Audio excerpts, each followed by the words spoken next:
What's up, everybody? Welcome to Bass and Brews Fishing Podcast. I got to read it still because I don't have it memorized like Alex, but your daily distraction from high-quality fishing podcast where fishing is a healthy dose. I done messed it up. Whatever. Anyway, I'm glad to have y'all here today because we got a special guest co-host and a special guest. So I'll let them introduce yourselves. Bailey, introduce yourself real quick. What's going on, guys? It's not my first time being on this show here, so thank you, Paul, for inviting me back. I don't know who would want to invite me back to this thing, but it's good to be back, good to be talking with you guys, and good to see a familiar face down here that we get to talk to tonight. That's right. You know, I questioned myself the last week and a half since I invited you back why I would ask you back, but we had a good time, so I figured we could do it again. All right, down below us, we got Matt Pangrac. Matt, introduce yourself real quick, buddy. Matt Pangrac. I am the, host now of Bass Talk Live and co-hosted it with Mark Jeffries for the last 13 years and then also fish the Bassmaster Opens. How weird is it to say the host of BTL? Well, when Jeffries fell and hit his head and was basically in a coma for a month, I did it for a week, so I got a little bit of taste of it. And then I'd kind of known it was coming for a year or two. I didn't know it was coming in on January 3rd up until about a couple months ago. But it's weird to say because, you know, he's the one who started it. He's the one who kind of built it. And I've just kind of been along for the ride for so many years. But kind of a natural progression, man. The dude's like 60 years old and wants to do a bunch of other stuff and bowl and go fish with his kids and go throw a Carolina rig and a top water. So more power to him. He built it. He can leave it. And I'm just thankful that he is giving me the opportunity to run the ship for a while. Hopefully a long while. Hopefully another 17 years. I grew up in the Carolina, so I'm all about the Carolina and literally Carolina rigging and throwing a spook. And a Texas rig worm, but that's what I did. So, all right. Well, as we do here on Bass and Brews, we always like to crack open a beverage of whatever your choice is. So, let's start with a guess. Matt, what you got today? So, I am a Coors Light guy. Like after a long day of practice or that, I like to drink the Coors Light. But it is the holiday season, kind of going with some specialty beers, and wheat beer is really big here in Oklahoma, the Boulevards and the Blue Moons and stuff. So I kind of, when I came here to college, I drank a bunch of that. But one of my newest favorites, and now it's an easy drinker. Do not make fun of me. I don't think it's considered a fruit beer, but it is the Blue Moon Honey Days. Okay. It's very smooth, very delicious. Plus, my dad is a beekeeper. So a little bit of honey there. So do I crack it now or do we crack it all? We're going to do it together. Okay, I won't. I did. Okay. Slow your roll. We're going to do it together. We got to let Bailey get through his. Oh, mine's not anything special. I just walked through the beer aisle today because I checked the fridge this morning and I remembered I was coming on this thing. I was like, I don't got any beer anymore. And walked through and I saw Lake, so obviously it caught my eye. So I had to grab some Southern Tier IPA Lakeshore Fog. I'm doing horrible at showing the camera this thing. Lakeshore. Yeah, I saw Lake and I was like, yeah, I mean, why not? We'll try it. That sounds like a candle scent. Yeah, doesn't it? Hey, when they check your ID, Bailey, do they do the triple take? So I don't get ID'd when I have my beard, but like I shaved last week and I went out to the restaurant. I went out to Wisconsin last week to where I work. And first restaurant we go to, I got ID'd. So I was like, I just got to keep the facial hair. Otherwise, I got baby face. What beard? I believe it or not, I can actually, well, I shouldn't say a good beard, but like I can grow like an 80% beard. And I just like call it a beard more just because out of laziness and not shaving for weeks. I'm a week in, guys. I've been not shaving once since 2008. Wow. Wow. Yeah, I would regretted it the one time I shaved it, and then I shaved it that one time, and things changed, and I never shaved it again. People always ask me, "Man, how do you grow your beard out like that?" I said, "There's one secret, and I'll tell it to you. Quit shaving, it'll grow. I promise. If you quit shaving, it'll grow." I promise you, mine would not grow like that. I've done it for 4 months when I looked like Andrew Luck with the Colts. And Andrew looked like the neighbor from the Burbs. You remember the neighbor? Did y'all remember? Yeah, I know. I had the coldest chin and the warmest neck in the league. That's funny as hell. Oh my God. All right. I'm drinking a tropical beer hug Imperial IPA. And the folks, and it's a big one too. It's a 16 ouncer. Excuse me. It's 19.2. But folks that listen to this podcast know I don't discriminate against ABVs. And this was 9.9% alcohol. Wow. So, yeah. I grabbed it. I think I've had it on here before, but I grabbed it today because I thought we'd have a good time. That'll work. I think so. Oklahoma just did away with 3-point beer like 4 or 5 years ago. Until then, when I first came to college at OU, we went out. We were like, we are professional drinkers, and then everyone's like, that's 3.2. That's like water, right? We're like, no, we didn't know that. When were you at OU? 05 through 08. So I played at OU. I was with North Carolina, but we played there in 2001 to open the season. Oh, cool. Football. So yeah, got to go there then. But the Palace on the Prairie? What? The Palace on the Prairie? Yeah. It's a good time. UNC versus Oklahoma in 2001. Nice. I'm gonna have to Google that up. Yeah, YouTube that up. That was I can't get remember any playing time. Not in that game. No, I did not. I did not. North Carolina was the same way. I think it was like 4 or 4.5% alcohol, and then Asheville started getting all these microbreweries, and then things have changed obviously now. But that was 20 years ago. Matter of fact, I just turned 40. I'm old as hell. That was 20 years ago. Jeez, Bailey was barely born. It's the same way. I mean, I'm 37. Yeah. All right, let's crack these open. And all right, y'all ready? 3, 2, 1. Nice. Cheers, gents. All right. I even came prepared. I got my buddy's shoreline boat and RV repair koozie. There you go. I'm a koozie connoisseur. I have, you might can't see it. There's a box under this big blue tub. Yep.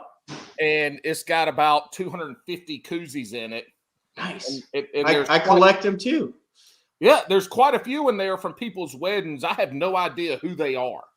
People just went to a wedding and was like, "Oh, Paul liked this koozie," and brought them back to me. That's good. So I have a bunch. I love the koozies. So Matt, tell us a little bit about yourself and how you got started fishing. Boy, that I could go any number. So I'll tell you the first fish that I have a slight recollection of.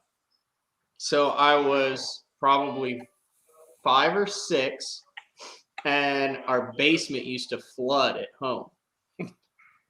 This is a true story. Where was home? Decatur, Illinois, Central Illinois, where everyone has basements because we have like good soil. And we had a basement coming off of the kitchen, and the steps went down and then made a right-hand turn. So there was like a little triangle that you could kind of drop down the steps that went into the basement. Anyway, I would hang string over it, and my dad had cut out fish on the bandsaw with a O-ring in the nose, and he would tie the fish to it, and then I would stand up there in the kitchen with it going down into the basement, and he would like sneak in the side door and like pull on it, and I'd be like, "I got one," and I'd pull in the wooden fish. That is awesome. Well, so one time the basement flooded, like really flooded, and I was convinced that I could actually catch a fish in the basement. And what you have to remember is there's another door that went down into our basement too. So like if I was in the kitchen with the string going down into the basement, I couldn't. So my dad went to the grocery store and he bought 2 whole trout. And I'm up there fishing and I get a tug on my string and I was convinced that I was going to catch something because there was 1.5 inches of water. It's a concrete floor down there. It was an unfinished basement, right? And I pull and I bring it in and it's a trout, like an actual rainbow trout. And I'm like, you got to be kidding me. I just caught a trout.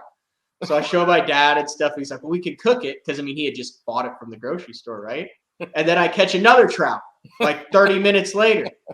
So then we, they're gutted and stuff. I would assume already. I don't remember those details. But I remember we ate rainbow trout that I caught out of the basement. So that's probably one of the main ways that I got really hooked on fishing. I'd be willing to bet. I listen to a lot of podcasts where people ask, how'd you get started in fishing? Mm-hmm. I'd be willing to bet nobody else that we will ever interview in the podcast family of fishing caught rainbow trout in their flooded basement. I can guarantee that shit. I don't think I've told that story I don't think I've told that story before. That's an awesome story. So then catching your, obviously, how did that transcend into actual fishing? Was your dad an angler? Did you start after that? So my dad, he liked to fish. They were fishing, like my parents went to Canada fishing on their honeymoon, but like he wasn't a bass fisherman. He was more like he trolled for walleye. Like his bass fishing setup was a weighted bobber with a K&E pre-rigged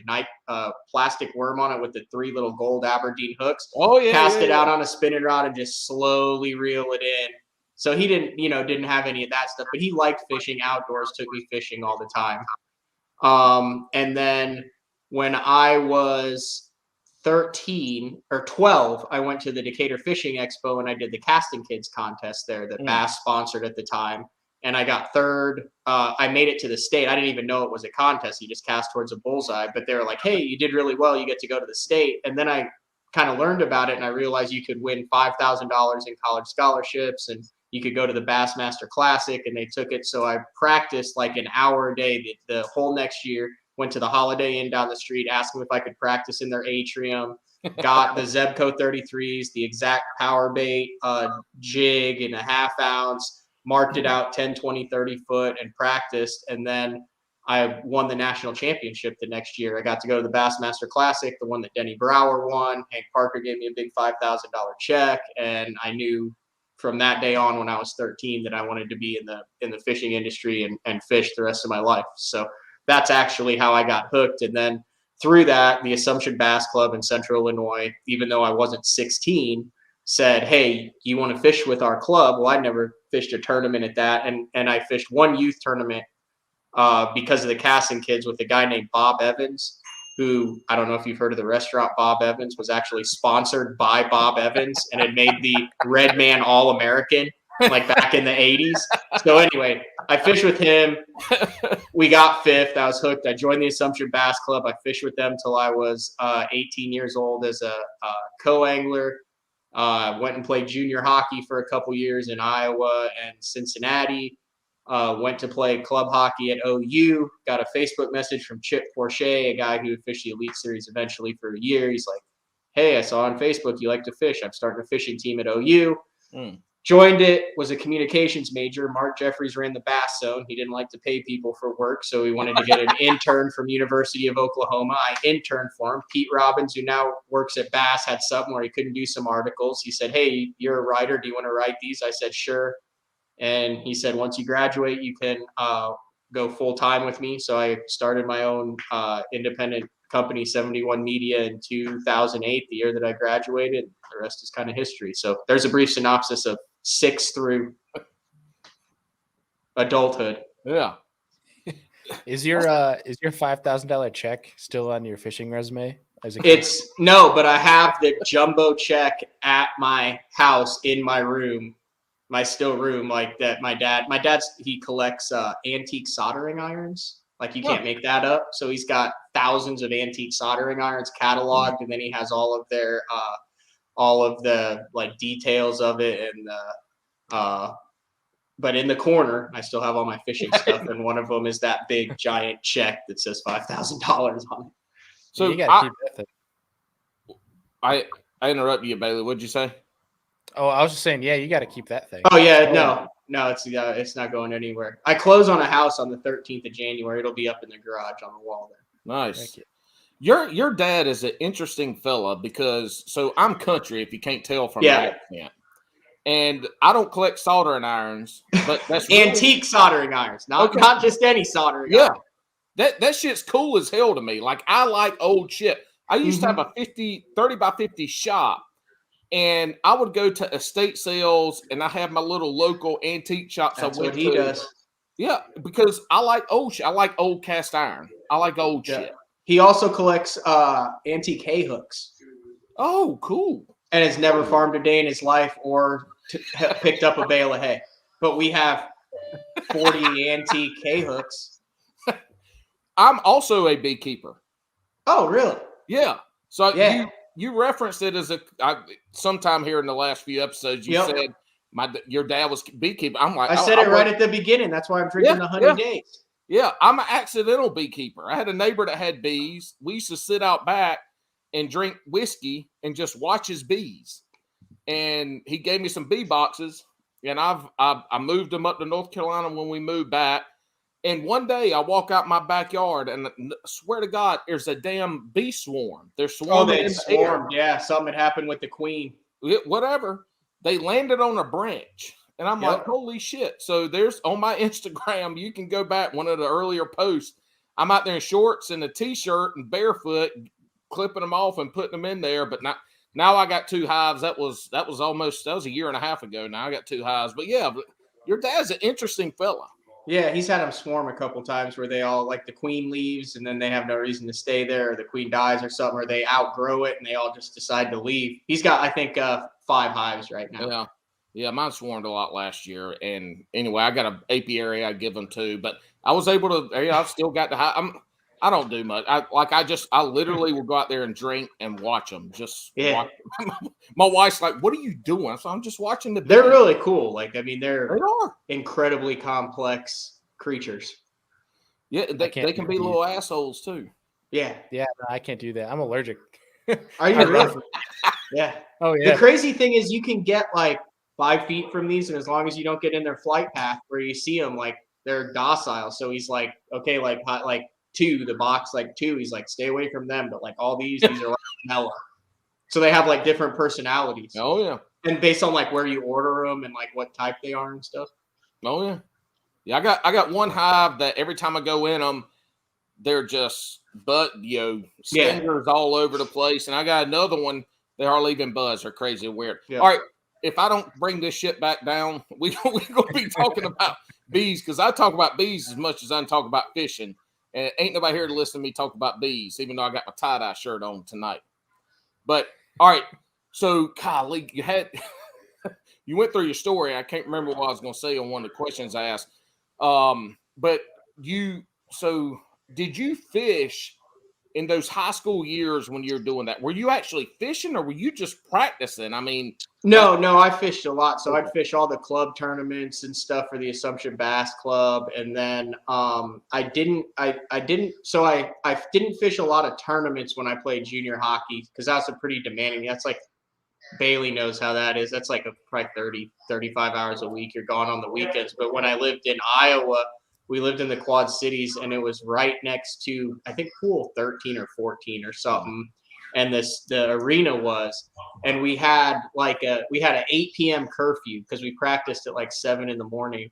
And I went to the coach and I was like, hey man, like, they catch a lot of big walleye down there at night. And like, I feel like this curfew is to prevent us from like going out doing stupid stuff. And I was like, if I'm like fishing, can I stay out past curfew? And he was like, yeah, I don't care. So I met this dude down there.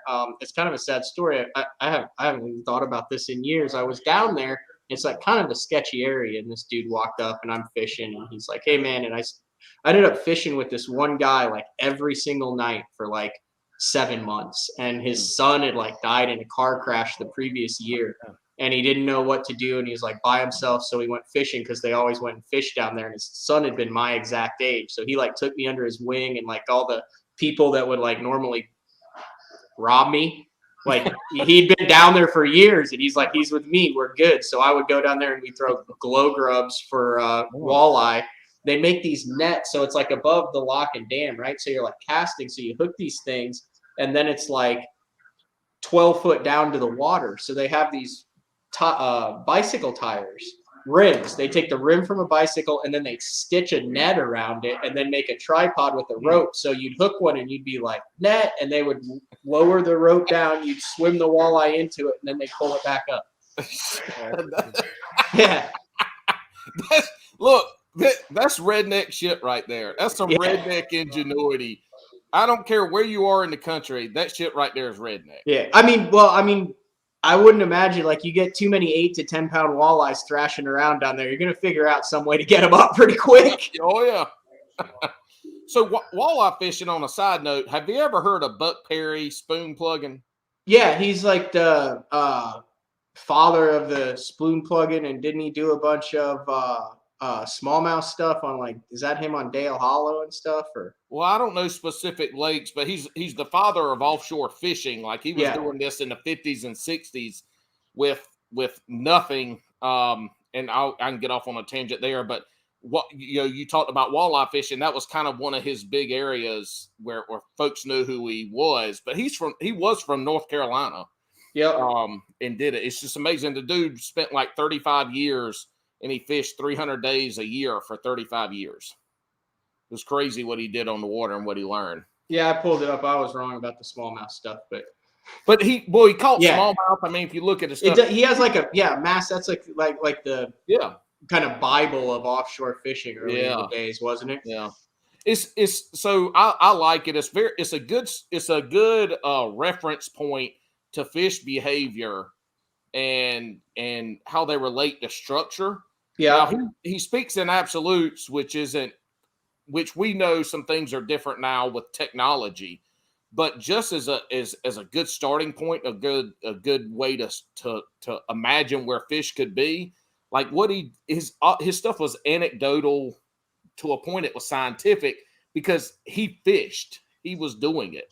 It's really interesting to dive down into his part of that structure fishing. Mm-hmm. I've never actually read it. Do you have any idea what a spoon plug is, Bailey? Be honest. A spoon plug? Yeah, here, I'll just show you. That's what it looks like. I've seen guys, don't they use planer boards for those? No, this is like metal. I think Paul might have a spoon plug. So back in the day, you didn't have what we have nowadays for crankbaiting. You didn't have, and so he created this stamped piece of metal. This was like before the pose and all that. Stamped piece of metal. Is that an actual original like spoon plug? No, it's not. No, they still make them. You can order them. I fish them. Really? Yeah, I fish them, dude. They're great. Now it's like casting a Waze potato chip in a hurricane, even if there's no wind. It's like backlashing and shit. It's a pain in the ass to fish, but you don't have to fish it far. You don't have to cast it far like a regular deep diving crankbait, because it sinks to the bottom. It sinks to the bottom, and you start reeling it in, and it maintains contact the whole time. Wait, so like you're out with two buddies, and they're like, "What are you throwing?" And one dude's like, "I'm throwing a DT6." And the other guy's like, "What are you throwing?" And he's like, "I'm throwing a Fritz side." And they're like, "What are you throwing?" And you're like, "I'm throwing a spoon plug." For shit, yeah, for sure. Huh. Yep. But it's hard to fish with those people because they're making long casts. This thing does not cast long at all. You troll it more. He trolled it, didn't he, a lot? Yeah. So they trolled because they could cover.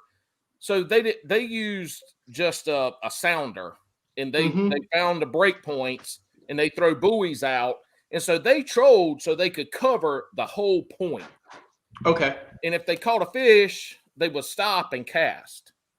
But I mean, when you reel it, does it feel like a little bit like a chatterbait and a crankbait mixed together, or is it a do? It feels like It feels like a crankbait. If you imagine the deep diving crankbait with a metal tongue, metal lip, that's exactly what it feels like. Dude, how would that not work on like Chickamauga and Gunnersville after they've seen 1,000,000 8 and 10 XDs and swim baits and hair jigs and that thing comes through? I mean, that's just got to be a party on their lateral line.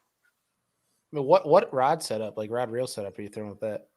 Just my regular, like a chatterbait? No, that thing's got to be like 1.5 ounces, isn't it?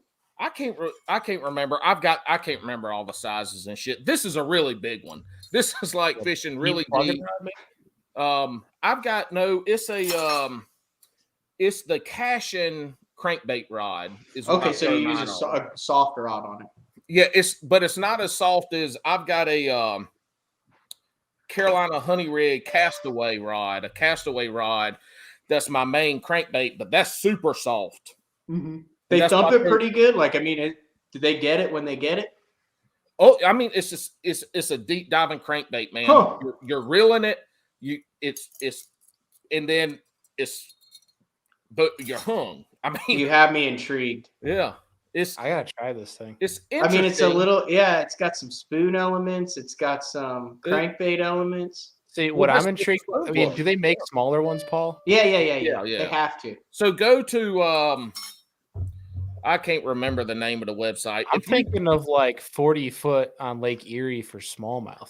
So all right, to get into the weeds of this a little bit more, when you were fishing deeper than like 30 feet is what they say, they would be fishing with like steel line. Because if you think about it, that deep with something like that, even when you're reeling it, it's going to want to climb because of the angle of your retrieve.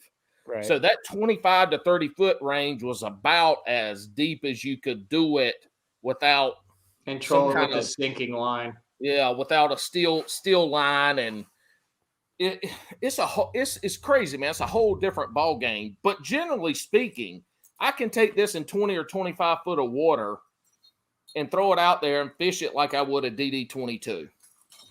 And it's clinking and clanging. It's the same movement, and it digs. So DD22s really dig, right? Where the KV, the 6XDs. The 6XDs, they'll swim down. Where that DD22 likes to just roll with it. This is the same way, but it's already in the bottom. It floats down, and then you reel it, and it is digging. It ends up, so many times it ends up behind you as you're pulling it in. Yeah. But it's neat. But I will say this: it's not. I still throw the deep diving crankbaits more because it is a pain in the ass to throw. It is. I mean, look at it. Yeah.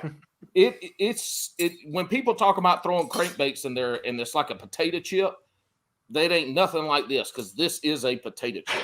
But it maintains contact the whole way. And it's just a different profile, different movement. And you got that metal on rock. If you can get it some rock, it's a good little bait. So kind of along that lines in contact, this is an old school story then. So I was doing a documentary on Gunnersville a couple years ago called the Gunnersville Effect, on why so many guys who are classic Forest Wood Cup MLF champions live on Lake Gunnersville. And I ended up interviewing this old timer named Rooster, like the bird Rooster. And he said when they were originally learning how to throw deep plugs and Texas rig and Carolina rig on Gunnersville, like way back in the day before flashers and everything, they would take a window weight and they would tie it to a rope and they would drop it down on the bottom, and as soon as it hit, and then they would idle and troll, and they could tell when they came across a shell bed or a hard spot or it came up because of what the feedback they were getting from the window weight. And my first question was, what the hell's a window weight? It was like a long piece of like kind of lead deal. And that's what they would use as to figure out what was on the bottom and how they would find offshore structure. Well, think about it now, right? So I know what a window weight is. think about our drop shot weights, not the teardrop, but you have the long drop the cylindrical ones. Right. That's exactly what a window weight would look like, except it was 5 pounds worth of lead. And so you pulled a handle and it would help lower. It was the counter lever to keep the window open. And so it was the same thing. So, fishing the drop shots with the cylindrical weights, you get a better feel than you would with the teardrops. So that's the same. That makes sense. But I've never heard of that though. But that makes that's how they found the shell beds and the drops on the ledge, because you're like do, and then all of a sudden it's in open water, so they know, hey, there must be something there. And there's a different pick between the shell bed and rock, and gravel and mud and Speaking of old school, tell me about this story again. I've already heard it. I'm not sure if our listeners have heard it. I'm not sure if Bailey has heard it. Tell us a story about you getting pushed in the water fishing in front of the loading ramp, and the guys were trying to and I was like, fuck my son, and threw you in the water. Tell them about this story. This right here. I swear to God. I listened to it 3 times. I kept rewinding it because I drive a lot for my day job. This shit was so funny. I kept laughing. I could not stop laughing. We were fishing a summer tournament on Shelbyville, and I was with the Assumption Bass Club, and I was with my buddy Darren, who he kind of took me under his wing. Like, I didn't know the guy, and he kind of took me under his wing when I was like 14 years old when the Assumption, and he's like, hey man, you can fish with me on all this. Anyway, I'm probably like 15, 16 at the time when we're fishing a club tournament on Shelbyville. And it's like, Shelbyville sucks. Like, if you catch 3 fish, you're winning. And it's a 6 fish limit, which is even crueler. Like, I don't think I've ever fished a tournament on Shelbyville where there's a limit weight in. I caught 5 one time, and I was in the back of the boat, and I had a flip phone. I remember this one time. And I called my dad, and I said, Dad, I've got 5, and John doesn't have any. And now I like look back on that, and I'm like, if I have a co-angler who calls his dad to tell him that he's severely kicking my ass, like, that's probably going to rub me the wrong way. But at the time, I wasn't looking at it like bragging. I was just super pumped that I'd caught 5. Anyway, long story short, it's middle of the summer. We're fishing this tournament. We're fishing this boat ramp and Eagle Creek Landing. And this pontoon boat rolls in, and they're like, hey, man, we're trying to load our boat. And my buddy Darren goes, okay. And he keeps fishing. And I'm in his boat, and I'm standing next to him. And they're like, get out of the way. And he goes, when your truck gets down to the launch ramp, I'll get out of the way. Until then, I'm fishing. Public water, I'm not in your way. I'm not in anybody's way.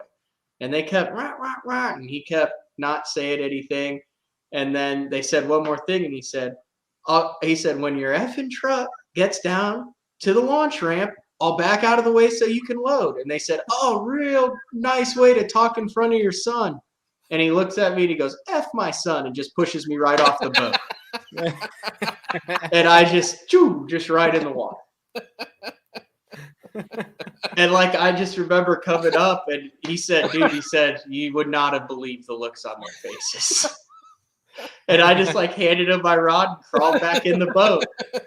Kept fishing? Yeah, I mean, it was one of those hot days, and he knew I didn't have my cell phone on me, but like, I wasn't expecting it or anything. I just went in like Excalibur, just rod up, just right in.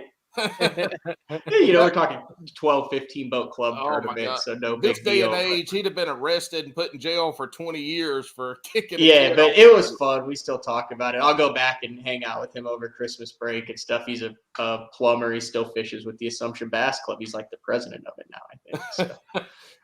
I laughed so hard with that. That was a funny story. That's a good club fishing story. Like, that's the same club that, like, anytime anyone won out of a marina, like, regardless of where we were, whether the marina was, like, the takeout marina or 30 miles away from the launch ramp, that marina was off limits the next time we went there from the tournament director. And then it would be, like, all the guys standing around the boat just yelling at each other. And then, like, every once in a while, a guy would just quit. Like, at the tournament, just be like, oh, yeah? Well, screw you. I'm done. And then it'd be like, oh, I guess we just lost Wally. He was back in 3 weeks, though. Yeah, and I mean, we weighed our fish in a basket with a spring scale for a number of years when we started, and and you put them in the basket. It's good times. So when I was done playing football, I fished in a local club here in North Carolina. It was the Alamance County Bassmasters Club, and it was the same way. It was a bunch of country folk with $50,000 boats in 2006. Yeah, these are like super good dudes. I mean, they all like took me under their wing and taught me how to fish. But I mean, when I started, like a lot of 5,600 pistol grips with a Producto black grape red glitter paddle tail worm, 3/8 ounce lead with a true turn hook on it. Yep. Berkeley big game. Let them have it, and then just pour the coals on them. Have you ever Carolina rigged no crankbait? No.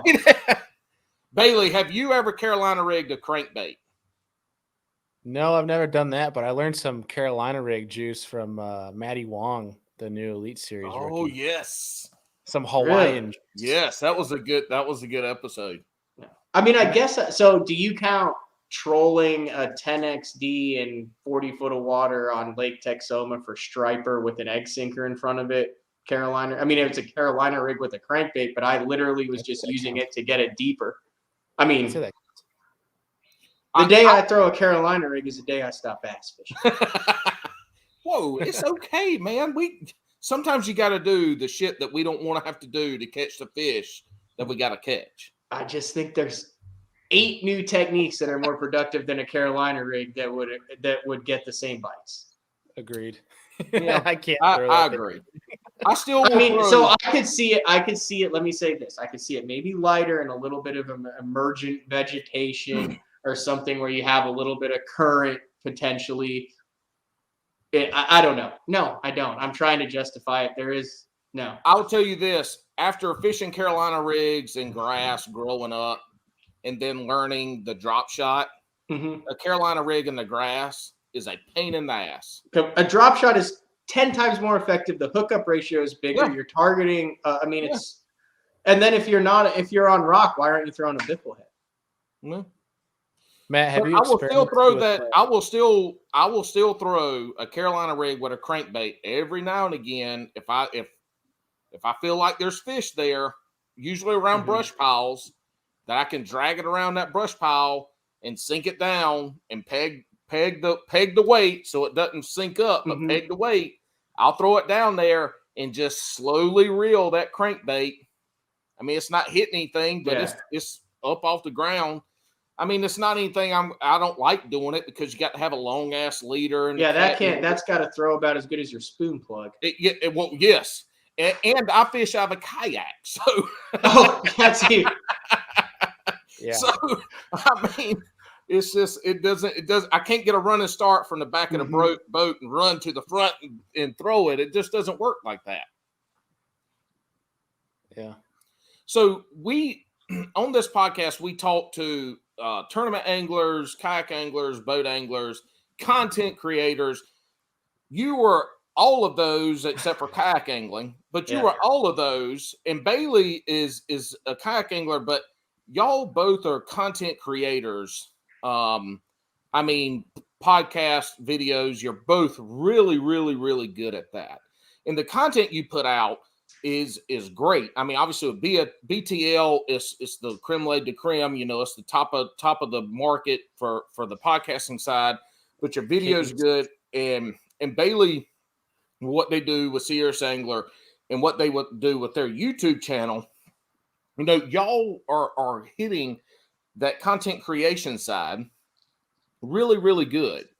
And what's interesting, Matt, with what you're doing is you're doing it from that side and fishing the opens. So, and this is a question for both of y'all is, let's say we've got some folks here that are either a tournament angler that want to start doing content, or they got somebody that's doing content that wants to get to that creation. Like, just what are some of how do y'all level out between the two and put your time in between two? And Matt, for you've got, I mean, you're not out here fishing little local club tournaments. I mean, you're traveling the whole, the eastern part of the country I wish the western part too, but that's a different topic. Yeah. Yeah, Matt, look, you go first. Yeah, we I don't even know if we have any Western listeners, but yeah, that's a whole different topic. So I'll be honest. So me, I guess content creating, filming, and fishing the opens was out of necessity, like because I wasn't going to be able to fish at the level that I wanted to without creating the content. I had never done it before, and then in 2019, AFCO did this, or 2018, AFCO did this thing called the Bass Boot Camp, where they had John Ziola, and they paid for him to fish a couple divisions of the opens. And the whole premise, they had just got into the freshwater market, and the whole AFCO and the whole Shed family, like, genuinely wants to give back to the industry. Saltwater industry, massive. I mean, Bill Shed basically, Casey Shed basically runs the whole company now. And it's not because Bill Shed wants to retire, it's because Bill Shed spends so much of his time on environmental and fishing advocacy and rights and ocean and saltwater boards and, working for anglers and bettering the environment and all that stuff. Anyway, long story short, they did this thing where they said, hey, we want to give this guy a chance. So I did it in 2019. Well, part of it was I had to do videos for each of my tournaments, and I had never run a GoPro, didn't want to run a GoPro, have always covered Bass Zone, like, hey, these are the professional anglers, it's about them, they're the ones who have gotten there, let's keep the focus on them. Well, now I had to film all my stuff. So I talked to like Brandon, and I talked to the guys who do it all and said, what do I need to do? And I figured that deal out and started filming it. So it was kind of out of necessity, because I wouldn't have gotten my entry fees paid for by AFCO if I didn't provide them the content. But I'm glad that I had some accountability, because I had to film, right? Because I knew, like, okay, they're paying, all these thousands of dollars for me to do it. And if my camera goes off with an hour left and I've got 4 fish, and then I catch that 6-pounder in the last 20 minutes, but I hadn't, fixed my camera, like, what is the value in it for them? The whole thing is getting that glory shot. So, like, I made sure that everything was running, and I made sure to have backups to where I could. And then I realized, well, it's not really affecting my fishing. It's, if anything, it's like helping my fishing, because I'm going back and I'm going, well, I didn't realize that I, like, set my rod down and took my rain suit off before I got that bite.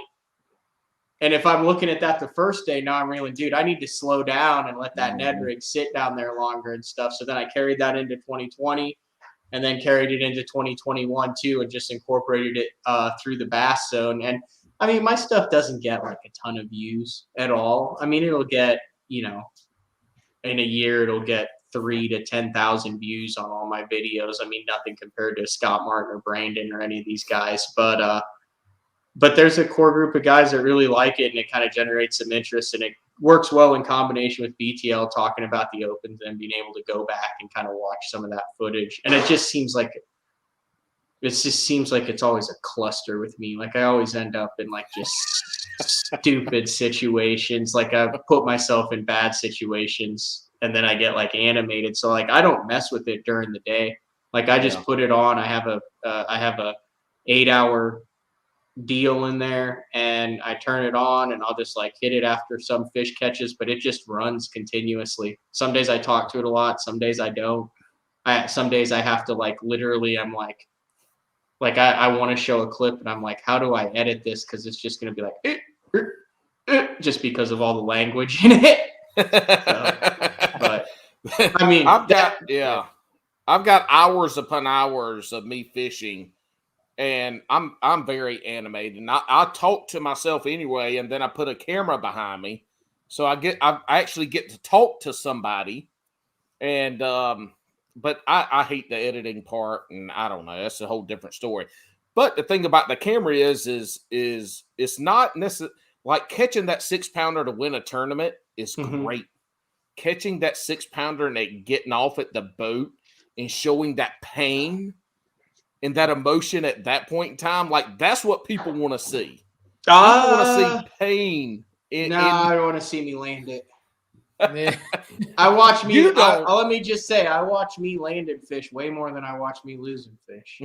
I know, but people want to see pain. So Bailey, you do a ton of video, and this is from both sides. You know, we got the bass boat side, and Bailey does a lot with the boat with Cat and Andy. But you're also how have you kind of bridged that gap to be able to do the fishing, the video part, and the podcast part? So I think, and I'm sure Matt has seen this, for a long time, is that when you do both, especially the fishing stuff, it kind of builds that community aspect. Like, who's watching your podcast? They want to see, obviously, you can talk all the talk, but like they want to see you actually on the water and, putting the stuff that you've been talking about, the things you're hearing from, like, actually to use. And I think seeing both sides of it on the water and then back in the studio, actually talking about certain things, I think people really affiliate with that in terms of, one, they'll be like, you're being the podcast and you're talking to, whomever your guest is, Matt, and you'll be talking about, they'll bring up, I see in the comments all the time when I tune into lives of people talking about one of the opens that you had, bringing up an example that you didn't even think of, but somebody who watched your video thought of, and then it comes up on the show. Like, I think from a content creator standpoint, doing both is really good because it just builds both sides of the community. You might have people that only listen to the podcast, but now they'll start watching your videos because they listen to you on your podcast, they like your podcast, and then vice versa. So I think it's good for anyone that's, whether you're doing a podcast. I mean, you've seen a bunch of content creators now that are just like straight fishing videos create podcasts because they see it's becoming a real thing. And likewise to people that have podcasts that want to put out more just like on the water content. But I think it's cool to see the different flip sides. And I definitely agree with Matt in that, like, I like it to have for content creation, but I also like it as a study tool to see like certain things that I didn't realize in the moment where you're back home, you're settled, you're relaxed, and you can actually have an open brain to really think about things. Especially like technique wise, where you notice some stuff. Like, I can't tell you how many times where like you're talking about, you set your rod down, you see your rod going off. Many times where it takes you like, okay, I need to dead stick this thing. Yeah, there's so many times you do something weird to get a bite, and it's like you realize, like, dude, I didn't even realize I did that. Yeah. Like, I get so many bites when I like wash the area out. It's so weird. Like, I'll look back and I'll be like, I literally just like had my trolling motor turned and hit it, and I'm like, there's one. And like at the time you don't realize it because now you're fighting them and stuff, and you go back and you're like that generated a strike. Like, I've talked about that before. I've talked to other guys who film, and I'm like, man, have you ever like noticed that like right after you hit your trolling motor a lot, like you'll get a bite? And I had one guy go, yeah, dude, it's the original hydro wave. And I'm like, so you've noticed that too? Like, that's a thing. So then I started watching on live, and it's not every time or anything, but there are so many times where a guy's fishing, real stealthy up in there, flipping. Like, seriously, watch this. You can go back and see it. It's crazy. And they'll turn their trolling motor and they'll go, whether it's to the next dock or to the next laydown, and they'll turn. And that's when, how many times have you seen a guy go, oh, God, there's one right there? And it's right after they hit the button on their trolling motor. Like, there's something there that is generating a response from the fish. And like, I mean, it's even to the point where like in the summer, I've jumped in the water in shallow with buddies in deep water and swam down and been like, okay, hit it on 30, hit it on 50. Like, I'll grab a piece of fishing line, and like when I pull it, I'll like pull it so I know when they're hitting it. And I know it's like totally different with the fish and lateral lines and stuff, but I just am real interested in trying to, and that's all because of like filming, noticing those things. I'd have never noticed that without it. There's been a few cases where it's been like that. Like in the summer, we have some deep grass in our clear lakes up here in New York, and I like to throw like a really heavy chat, like an ouncer. And so like for people, when you watch like guys throw like hair jigs on like the TVA or something like that, a lot of their bites, they get it was when they reel really fast and they just hold their slack line, let it pendulum. That's when they get bit. Well, I didn't notice it at the time, but like when I was reeling this chatterbait up, when I would yo-yo it and I let it fall down on slack or on tight line, like pendulum it, that's when I would get bit. I didn't realize it till I was watching film, and I started doing that the next time purposely, and I just started crushing them way more than I was already. And then like even recently this fall, Lake Erie, I shouldn't say it was tough because like people would swear at me when I say. I thought you were 50 catching like was 28, tough. 30-pound bags and Yeah, stuff. I mean, you're all the catching time. big bags in the fall, but like people say it's quote I unquote. mean, they were that big around. They were. So I had gone out, had decent days. Like when you have the right wind, you're like making drifts and like you're always moving. So you think that's the right way to do it, but I didn't have as great of day until I went out with my buddy and I realized when I was watching GoPro film that a lot of my bites had come off of my drop shot or my Ned when I had opened up my spool and let line out to let myself contain bottom contact. So I went out with a buddy and I was like, whenever I was dragging, I felt high percentage areas like shells and rock and all that. As soon as I'd feel it, I didn't say anything to him at the time because I was experimenting. I'd open my bail, leave it there for 10 seconds, like just dead sticking. And I'd open my bail back or close my bail, reel my line tight, and they were there. And by the time I had a 6'10", a 5'11", and a 5'8". I had almost 28 pounds in the boat. I decided to tell him like, hey, you just got to dead stick your base. And he only had like 2 fish at the time. I was like, this is the deal. Like, you just got a dead stick. And like, I wouldn't have known that though if it wasn't for the GoPro footage. Yeah. That's I think wild. even, whether you're going to post stuff or not, GoPros are a great tool. Yeah. From like, I also noticed like a lot of the time, like I mean, in my head, I'm like, there's a bite, got him. But on video, I'm like, oh yeah, oh no, yeah, oh yeah, there's one there. Yeah. And then I reel into it, and I'm like, what the hell am I doing? Like, you know what I mean? Like even on fish I'm landing, like it never occurred to me. Like I sat there and just like messed with them for like 2 or 3 seconds, and then so like when I did the one-on-one series, I did a lot in like 2020 during the COVID deal, and when we couldn't fish, and so I did it with like Christy and Crete and like guys who really fish. But one of the beautiful things about that was I got their footage from the entire day of them fishing against me because I was in one boat with the GoPro and they were in the other. Dude, the difference between when a normal guy detects a bite on like a Texas rig or a jig or something and like a Jason Christie does, oh my God. Like I said, I'm sitting there like, oh, yeah, let's reel down and lean into him. Christie's just like, whack. And you're just like, what? And I'm like rewinding it in like slow motion, and you're like seeing when the bite comes, and like that dude is never out of position, and just, I mean, it's insane. It's like 5 times faster than the normal human being. Go back and watch the one-on-one with Christy. He's got literally fish flying into the boat that are 2.5 pounders.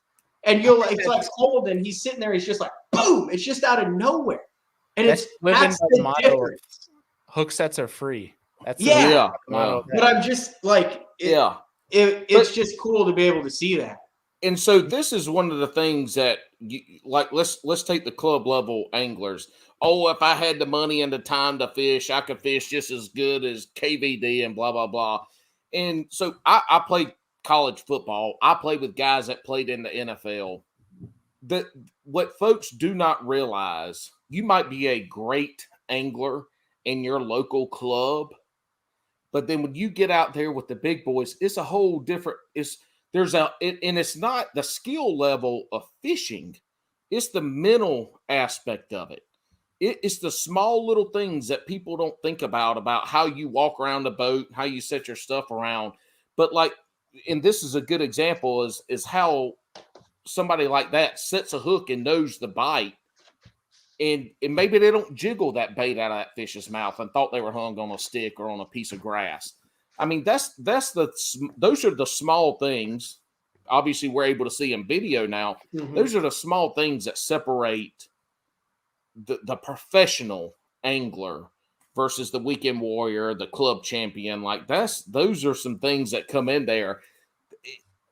You can't, and it's most people miss, right? Most people miss them because they're not looking for them. But to see that you're looking for that stuff, you start to build a little bit of that toolbox for yourself. Yeah, I mean, and vice versa. Like on a spinning rod and stuff, I'll watch some videos and I'll be like, "Yeah, guy's doing it wrong," because that's like my jam. Like when I reel it, like Dankin' and dunking. But I've caught thousands of fish doing that. Yeah, just like I'll explain. You want to know, in my opinion, why guys like Chrissy get good? It's just time on the water. And okay, can we do math on this show, or is that 100%. Okay, so Do let's. you need a whiteboard? I'll get my whiteboard now. I'm Do you known have for a whiteboard? Do you Oh have my a whiteboard? God. Get Oh the my whiteboard. God. Let's do This the is- math on the whiteboard. I won't look. All these hooks that hoodlum assholes that pick on me about my whiteboard. See, we got somebody about to put the damn shit to use right here. Hold on, I gotta get a drink because somebody told I me thought he was to about to get my pull the whiteboard. whiteboard out of the fridge. That's what I was. I was like, wait. I like my whiteboards chilled. Yeah.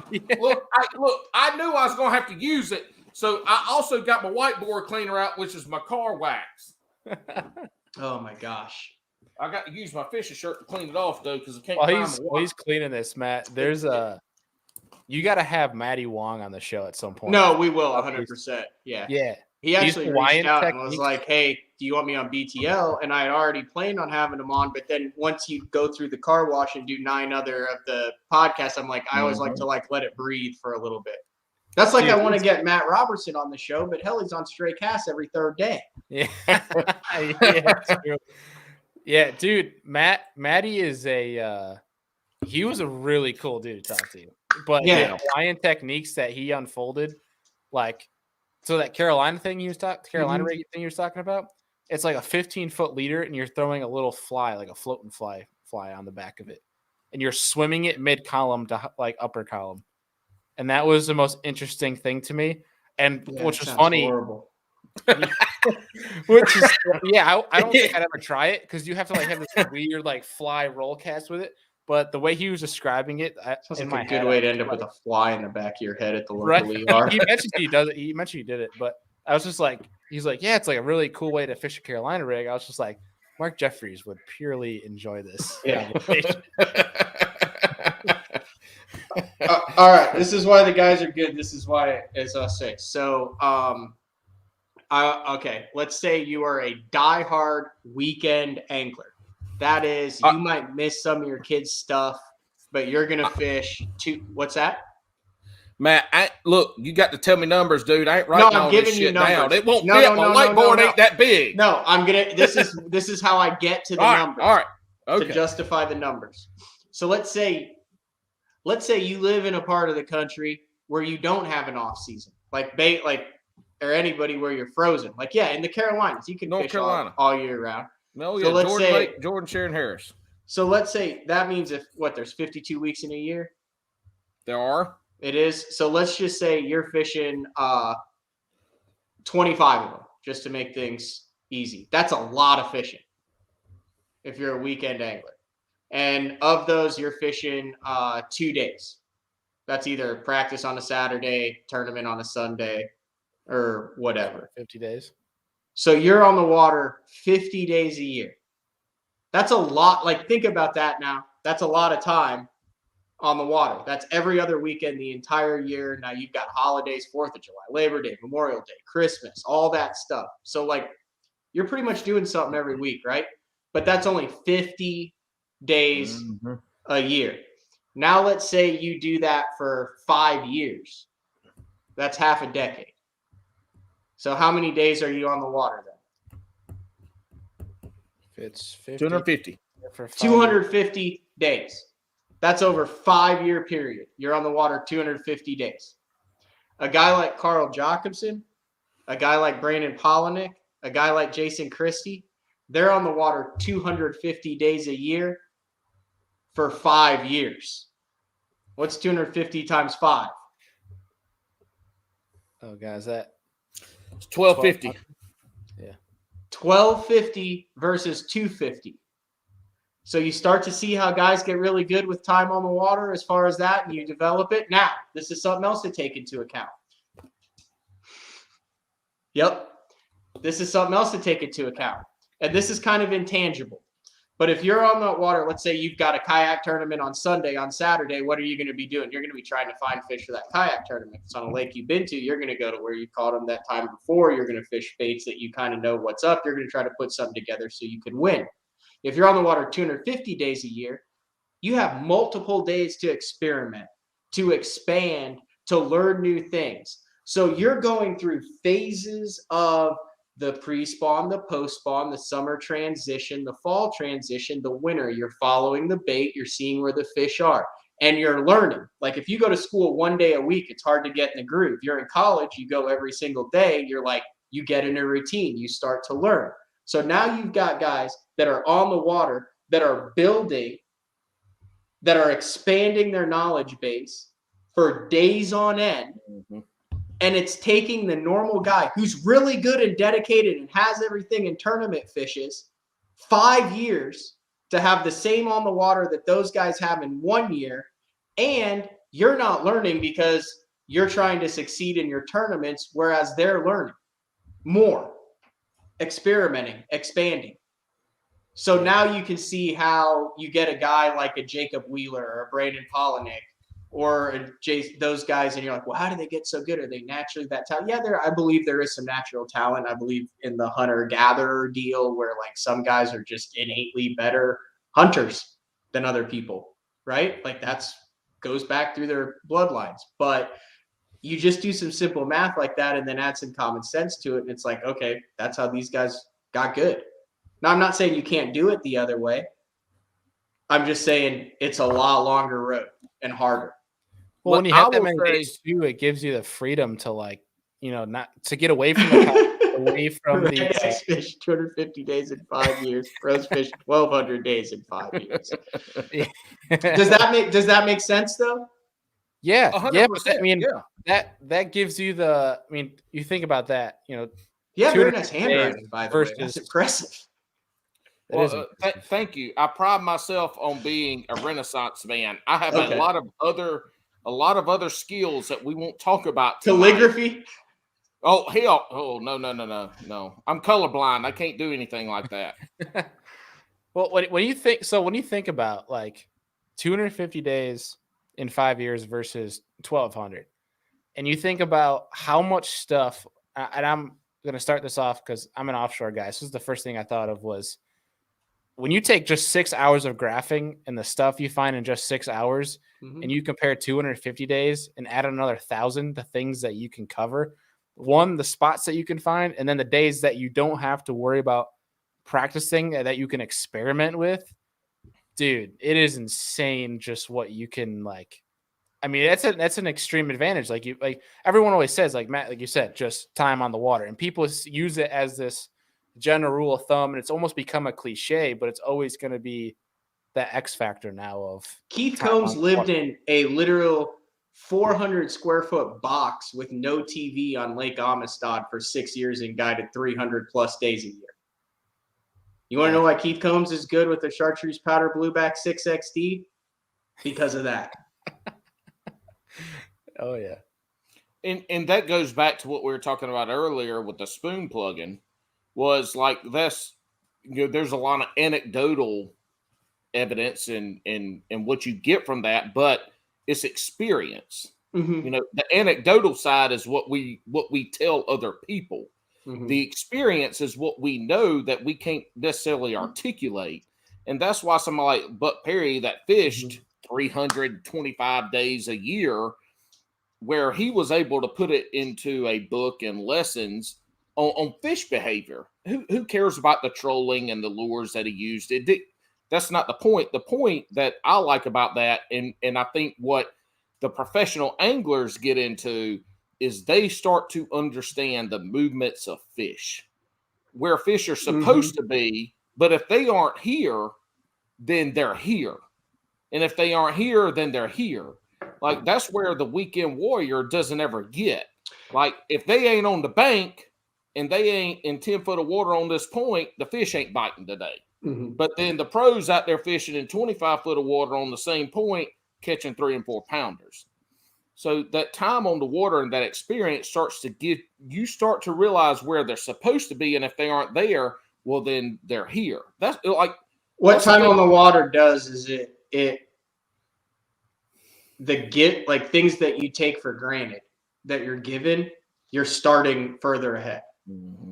And I'm not saying that, like, dude, if you fish on the weekends and stuff, like, you could, like, I know a lot of weekend guys who are really, really, really good and enjoy it, and they expand and they're really good. I'm talking about if you're sitting there just fishing a weekend and going, why am I not at the Christie level? Why am I not at? Because then the other thing that comes in is there's a bunch of guys who put in all that time and they still get their butt kicked. Mm-hmm. Right. So then you have this whole productive practice versus natural skill versus outside factors. You know, like, I mean, I could practice the piano 8 hours a day for 5 years, but if I don't have anyone there to teach me and I don't know how to read music, it's going to sound the exact same. After 5, it's just going to be, you know what I mean? Like productive practice. Yeah. So like, here's the thing that I think for the weekend anglers that is super important that I've come across is if they're trying to get better. Like if you want to just go out and enjoy it and stick with what it is, and maybe your buddy teaches you something freaking great, that's what it is. That's what you're there to do. You're there to have fun, enjoy it. Heck, you win a couple, the camaraderie, getting a bitch fest at the club tournament. Like that's all part of the great, lovely things about bass fishing. But if you're trying to get better, like you have to have I kind of think you kind of have to have a game plan. You have to be productive practice. Mm-hmm. You know, be in the boat like on your one day with someone, maybe not fish a tournament and have a buddy who's really good, in my case, like at Carolina rigging, and say, Joe, what are you doing this week? You want to teach me that Carolina rig, man? Are they biting on it anywhere? Let's go. You know what I mean? Like that's how you start to learn and get better on that stuff. So it's not like a hopeless case if you're not able to go spend 250 days a year on the water, because there's very few guys that can. Mm-hmm. You just have to be like, if your goal is to get to a next level and get smarter and, you know, climb that tournament ladder, or just, you have to be smart about it. You have to make sure that the time that you are on the water is productive. And to bring it back around too, what started this whole part of this conversation was the video side of it. And what that video does is now you're able to recap your day fishing. And if you really want to get to that next level, any sport I've ever played, even in high school in the 90s, we watched film of practice and of games. When did bass anglers, professional bass anglers, start watching film of themselves to review their practice and their tournament fishing? 5 years ago? Live came out, when live started, and guys would sit there and watch live afterwards. Yeah. Mm-hmm. So this is not anything new in the sports realm, and we're not even talking about professional. We're talking about all the way down to high school. Putting this video use, and I'm taking what y'all said because this wasn't where I was thinking. But sorry, did I take us way off the tracks? No, you didn't. You didn't. But what you did is you opened my mind, because we went from creating content with video to push out for people to like and subscribe and to build our brand, to then bring it into, if you want to get to the next level, this video content is invaluable to you as a tool to use to get better. Mm-hmm. Like that, you know, so the content creation side on the video ain't necessarily about for the people watching, right? It's for you. That's huge. I think, but it's also difficult to like pinpoint. So like what position do you play in football? I was a punter. Okay. So if you're punting, you could literally go back and look at your punt, and let's say you shanked one, and you could probably see why you shanked it. I shanked on ABC national television against Clemson. I shanked a 7-yarder. It was 7-yard punt. It was wonderful. ABC 2002, I believe, 2002 at home. I'm from South Carolina originally. I had all kinds of people watching everything. Good. 7 fucking yards. That bitch went straight right. Look, I kicked it, and it went straight right. I knew it was bad. I just ran off the field. All right, so we're gonna get off on a little quick tangent. My coach, my position coach, Coach Powell, who's with Pittsburgh now, the Panthers, what the hell, whatever they are, Pittsburgh. But anyway, he bass fished, and he fished BFLs and stuff, and he took me fishing like on his bass boat. He goes, he's country too. He's from upstate of South Carolina. He goes, Roberts, what the fuck was that? I'm like, I don't know. It was terrible. But yes, I watched that film. I watched that kick 4 times. I didn't have to watch it to know what I did. But to get back to the point, yes, I know when you do Okay. something shitty in front of thousands of people, how it feels. And I want to go back and review that tape. We review I might have tape found it. all the time. You found it? I might have found the game on YouTube. Uh-oh. Okay, I'm so gonna have to watch it after this to see if he's. I will send me that link. I'll watch it. So here's my point. So stick and ball sports, everything. There is a correct way to do things, right? Fundamentals, right? In fishing, you can have all the right fundamentals, but there are so many outside influences, and there's more than one way to skin a cat. Like I believe on any given tournament, and sometimes there's more. There's like 3 or 4 or 5 or 6 different ways you could win it. That just that happens. One guy wins it that way. So that's why I don't think the film thing really took off in fishing, because you can't really watch it. You can say, here's why I lost this fish, or here's what I thought I did poorly or something. But you can't literally just watch your tape and go, here's why I finished 150th. Right. Because you also don't know until recently at the highest level. But like if you fish a kayak tournament, do you know what you did, quote unquote, wrong? No, because it's not like there's a live camera with the top 10 guys.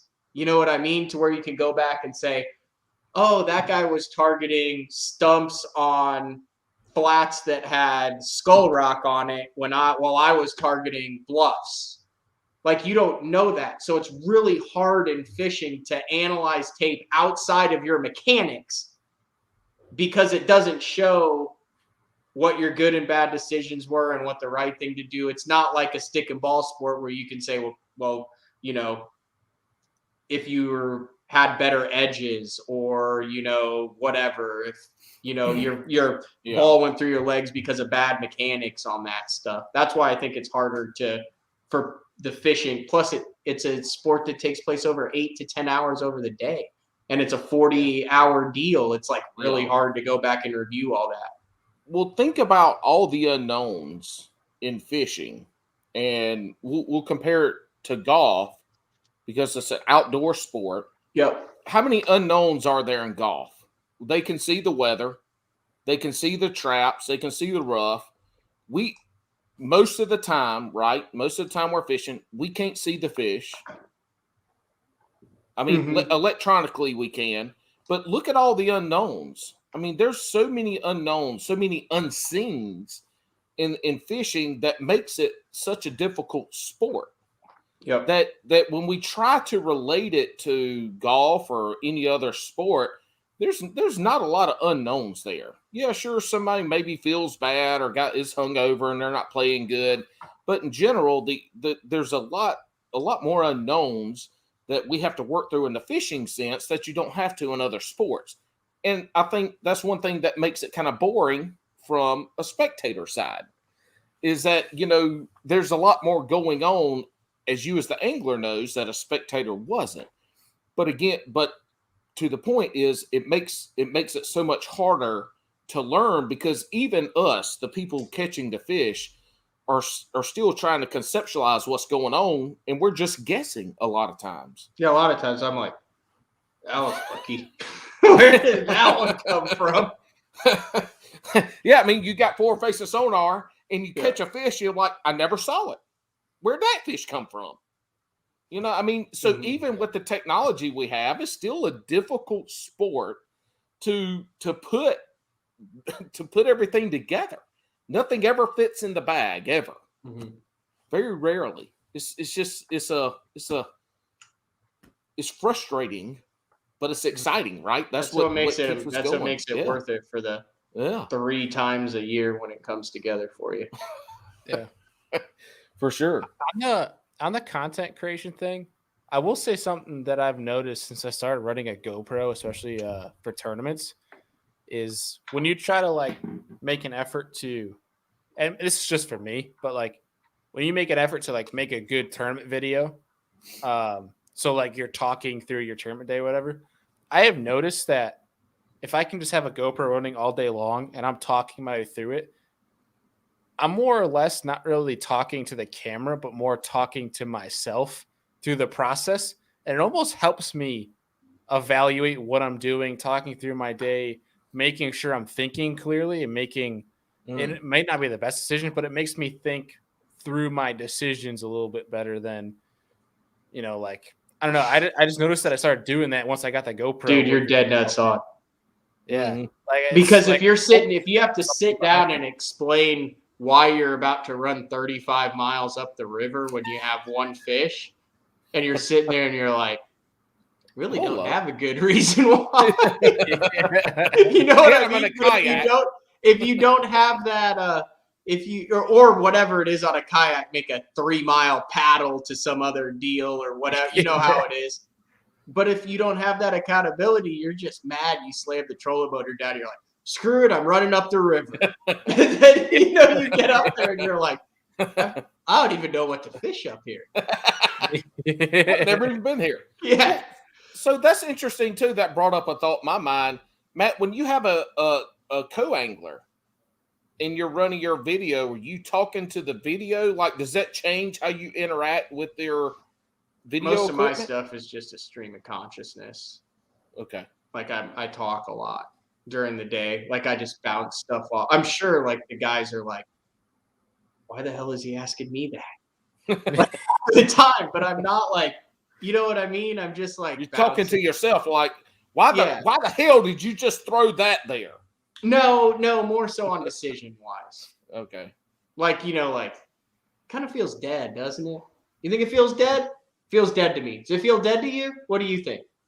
And sometimes they'll be like, yeah, this place sucks. And sometimes they'll be like, I don't know, man. I'm just back here. And other times they'll, you know what I mean? But like just stuff like that. A lot of times. That stuff but what you're saying is that stuff, that's a conversation you would have had with yourself if somebody wasn't in the back of the boat or not. Yeah. It's just nice to have like bounce it off. And every once in a while, you'll get something and they'll mention something that'll be like, yeah, like, the last spot we were at there was some shad flicking out there and I haven't seen anything here. And then you're like, oh yeah, you're right. So like, I think having that conversation though is good. Like whether you're talking to yourself or talking to a co-angler, it's just like, yeah, you're right, Bailey. You might be getting caught up in like what you've been doing in practice or what's been working for you. And you might be getting caught in what's been working for you, not in actually fishing that moment and talking to yourself, walking yourself through it though. Helps you get back in that moment, what's going on real time. And like it could be an obvious adjustment, but like if you're too focused on what was happening in practice, you can easily miss it. Whereas just asking yourself a basic question or two can help you kind of reset and then make that right adjustment. That's called conceptual blindness. Perceptual blindness is when you get so dialed in on something that you don't actually see what's going on. Yeah. AKA tunnel vision. Yeah. It's like, so like the brain can, I've like really researched this. I haven't talked about it in a couple of years because it's kind of Randy Blockett-ish. But look, I love fishing with no underwear on. I'll just say that. And I like Randy Blockett. Like a lot of people give him crap. I like his abstract thinking and outside the box, like 100%. And I know what he does. And like, dude, the guy has like 250,000 views a week. He knows what he's doing. I respect that's a side note. Thickest skin in the industry. Oh, he's the smartest guy ever. He's like, I can record a video with my kid in the back seat and call it a secret and say something. It's brilliant. What he's doing is brilliant. And the guy actually has the chops. He's been around forever. He's incredibly nice. I love the interview. Long story short,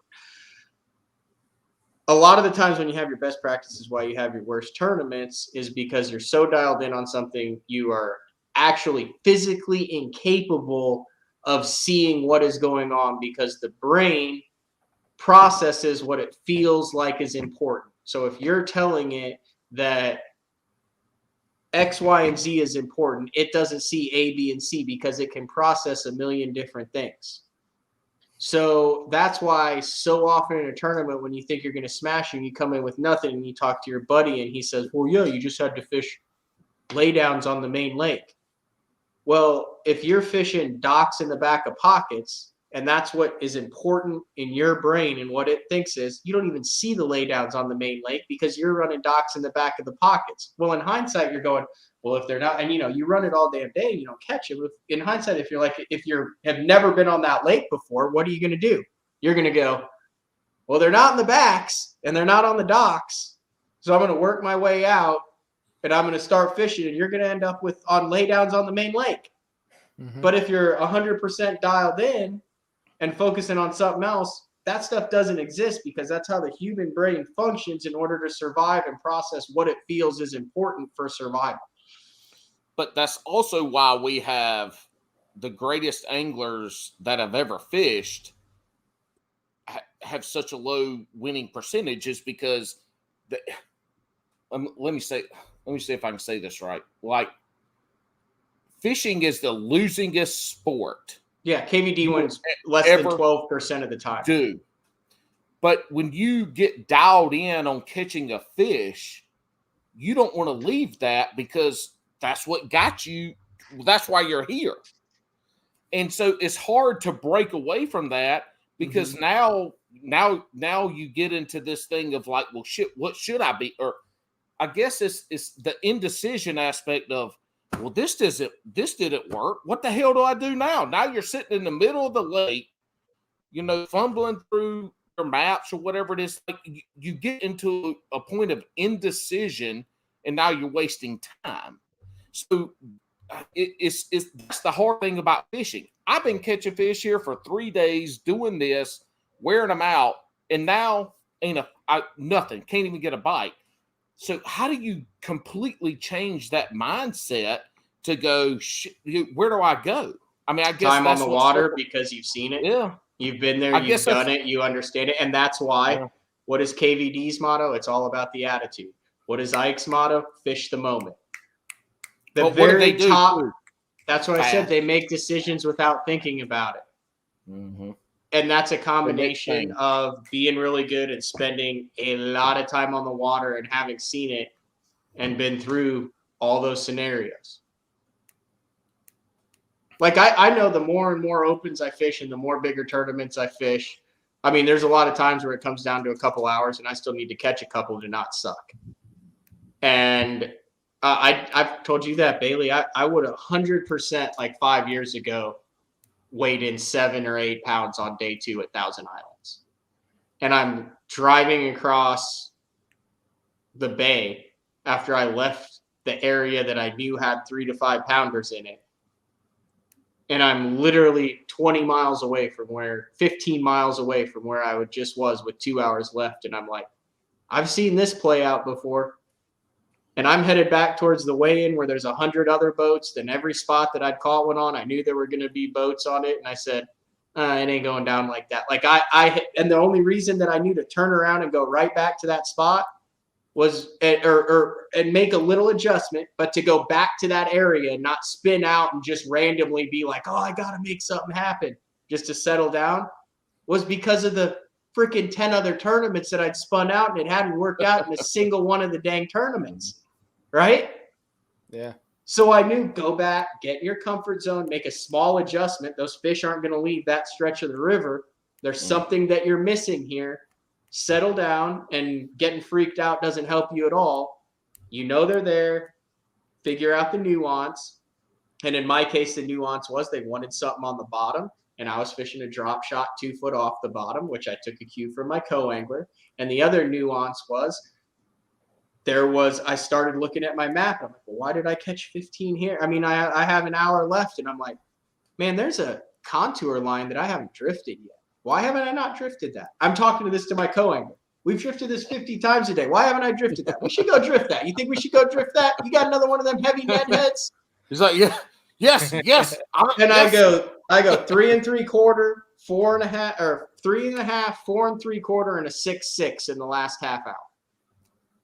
Saves my butt, and I weigh in 21 pounds. Like 5 years ago, without that experience and stuff, I'm running around going everywhere I've caught, there's boats on it, and I weigh in 3 dinks, and I finish 120. I'm gonna take partial credit for showing you where the sonar chart button was on your HDS 12. Yeah, that was a cluster. I'm not So even a Matt- Lawrence guy. So Matt, that also takes back when you and Mark kind of reviewed your year and what you talked about. One of the things that you talked about in there too was the times that you should have gone and fished for the bigger bite. Yeah. And so coming through this progression of what we've been talking about, time on the water and experience and seeing things differently, that plays out with what you talked about in that episode was, I know next year that there's a time for me to quit catching the 2-3 pounders. Twos. And to go out. Nah, there's never a time to quit catching threes unless you're on Thousand Islands. Or Sharon Harris, there's those lakes you fish. But yeah, I know what you're saying. Right. But when you start thinking about it from a tournament angler side, like that's hard to do. It's to terrifying. leave that kind of fish. Yeah. Scary. It's not safe anymore. Yeah. But I mean, you have to do it if you want to make it. You're trying to finish in the top 3. Mm-hmm. So in order to do that, I mean, you have to capitalize on some risks. Yeah, that's right. And you even said it. You said I probably could have been there if I'd have done it. And the thing is, with 200 some boats in the opens, like you're gonna have 75 guys that are doing risky stuff. Right? Mm-hmm. Like it's not like a small, so like out of those 75, yeah, you're going to have a lot that are going to crash and burn, but percentage wise, some guys are going to hit it. And that's, you know what I mean? Like the more boats there are, you got there's more chance for a freak show. Yeah. And a majority of those boats in those opens are going to be local guys that know how to hit it. Yeah. Yeah. So there's that. And that are only fishing that, one division and are just going. Yeah. So we're up on an hour and 20 minutes, and I don't want to keep y'all too long because I could talk all night long if people ever listen to this podcast, they know that. But I want to talk a little bit about BTL. All right. And because pretty much the majority of us talking about bass fishing in this podcast setting wouldn't be doing it if it wasn't for y'all. I mean, 100%. You and Mark or y'all went. Mark went from radio, and then y'all went to the XM Sirius, and then to the podcasting side. So I mean, it's the folks are gonna like you're the folks that do it. So what? I guess what?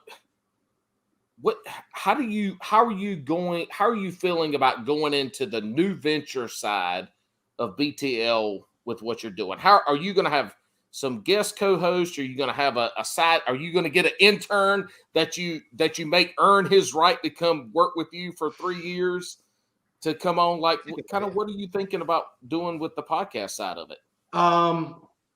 Well, the first thing is, and I've talked about this on the show before, is it's going to be a different show just because it's not going to be me and Mark. Like it's Bass and Brews is a different show because you're normal. You know what I mean? It's going to be different, and that's the thing. But there are, the same elements. And the one thing I always say is entertain, educate, and engage.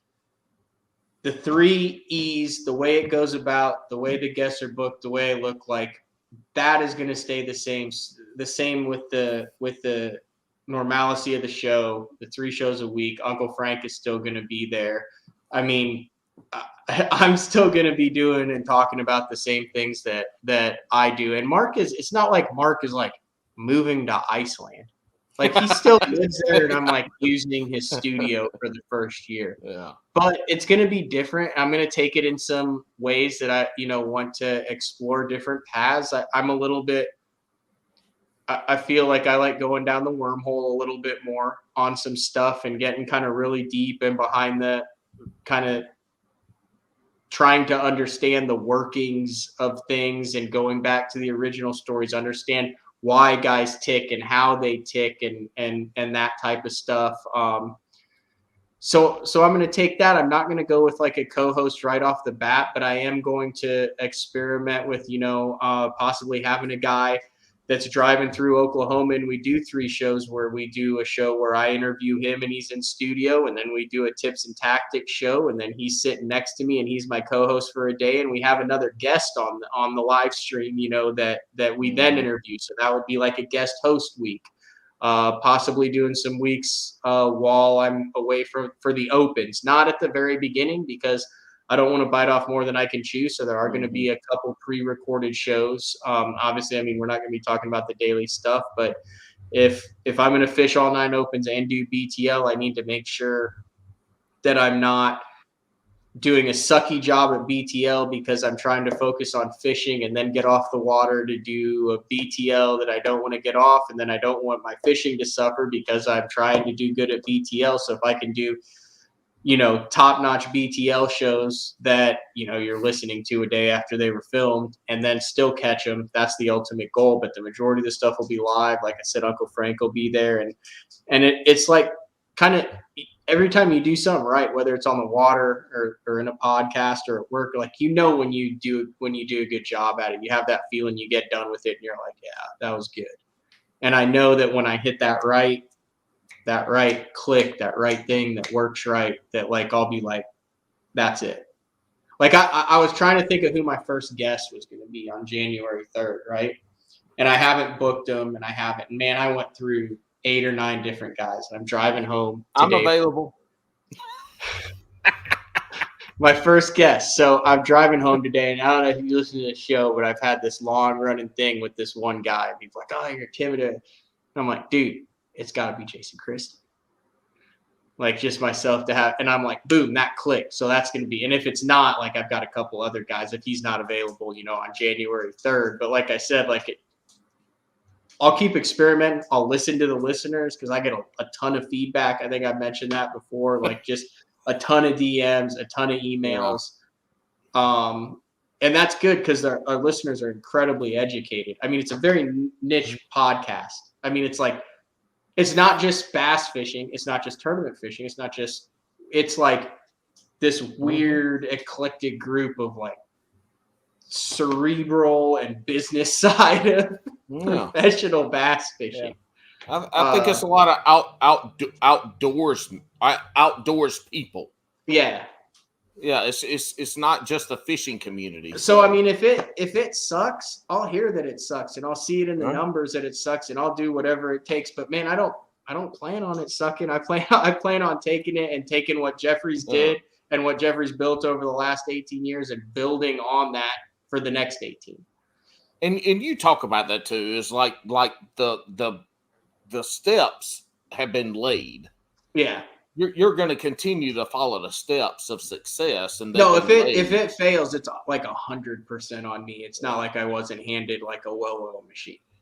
But I'm excited to have kind of you fishing the opens. I'm excited to kind of have that aspect of on-site / live, being there, because you're probably gonna talk to some people that are in the opens that are not necessarily well known, that are going to be interesting people to talk to.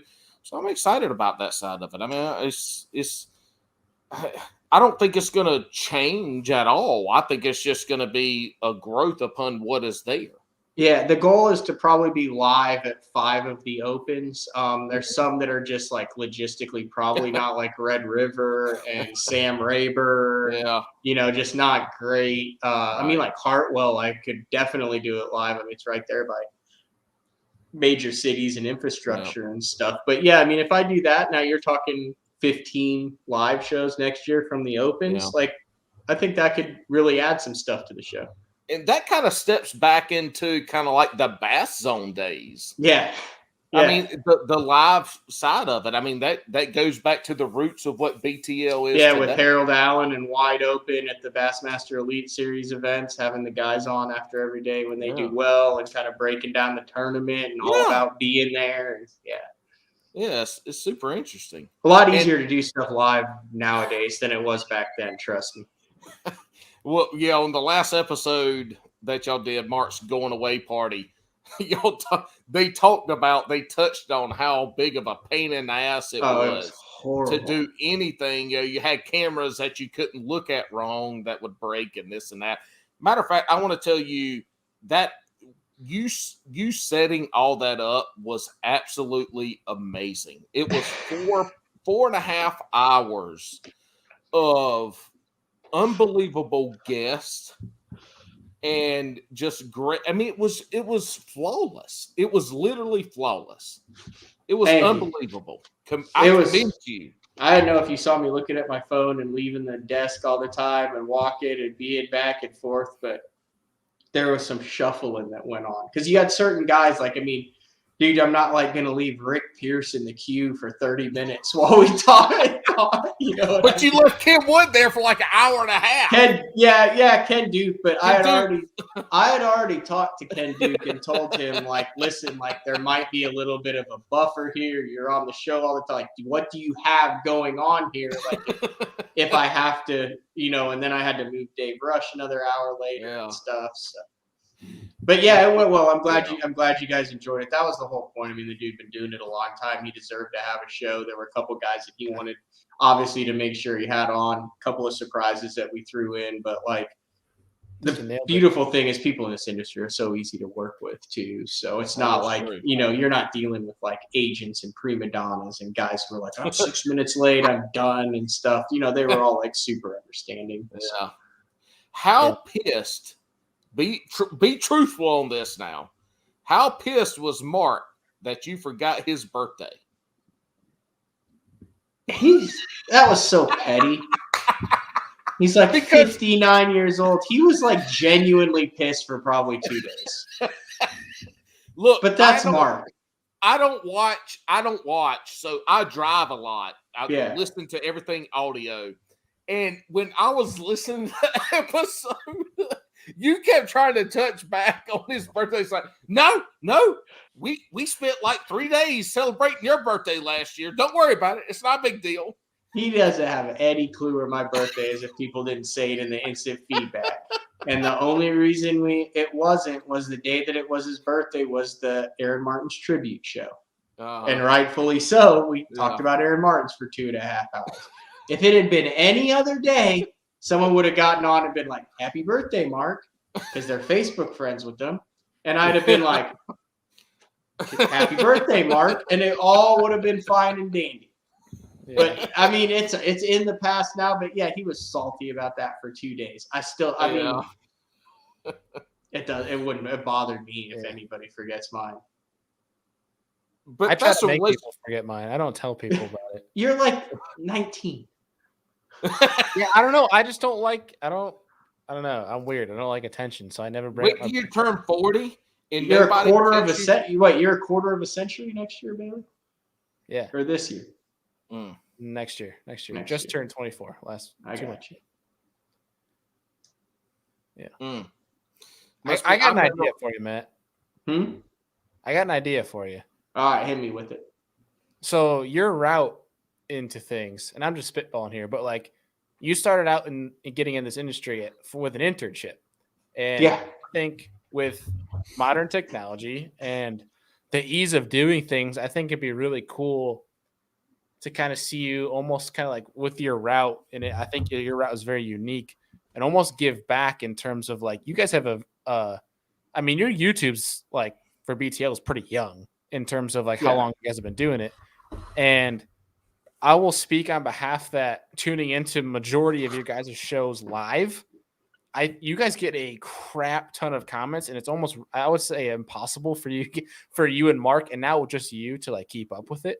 I think it'd be really cool for you to like bring on like a part-time intern as like a YouTube moderator to just like keep up with comments.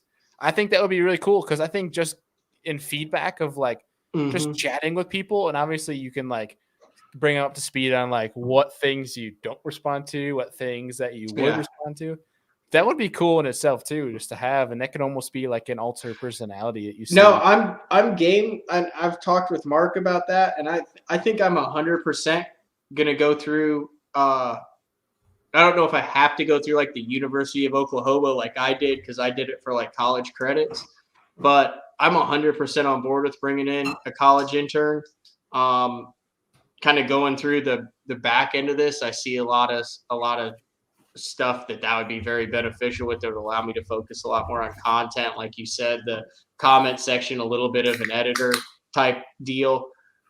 But like, in all honesty, I would like to make sure I've got a handle on what the heck I'm supposed to be doing before I tell an intern what they're supposed to be doing. Yeah. So like, that's probably like 4 to 6 months down the road when we start crossing that bridge. But like, no, I would love to have a 18 to 21, 22-year-old intern that's like all about it, to where you take them to a tournament, they're like, oh my God, there's my guy Canelli's truck, just like I did back in 2007.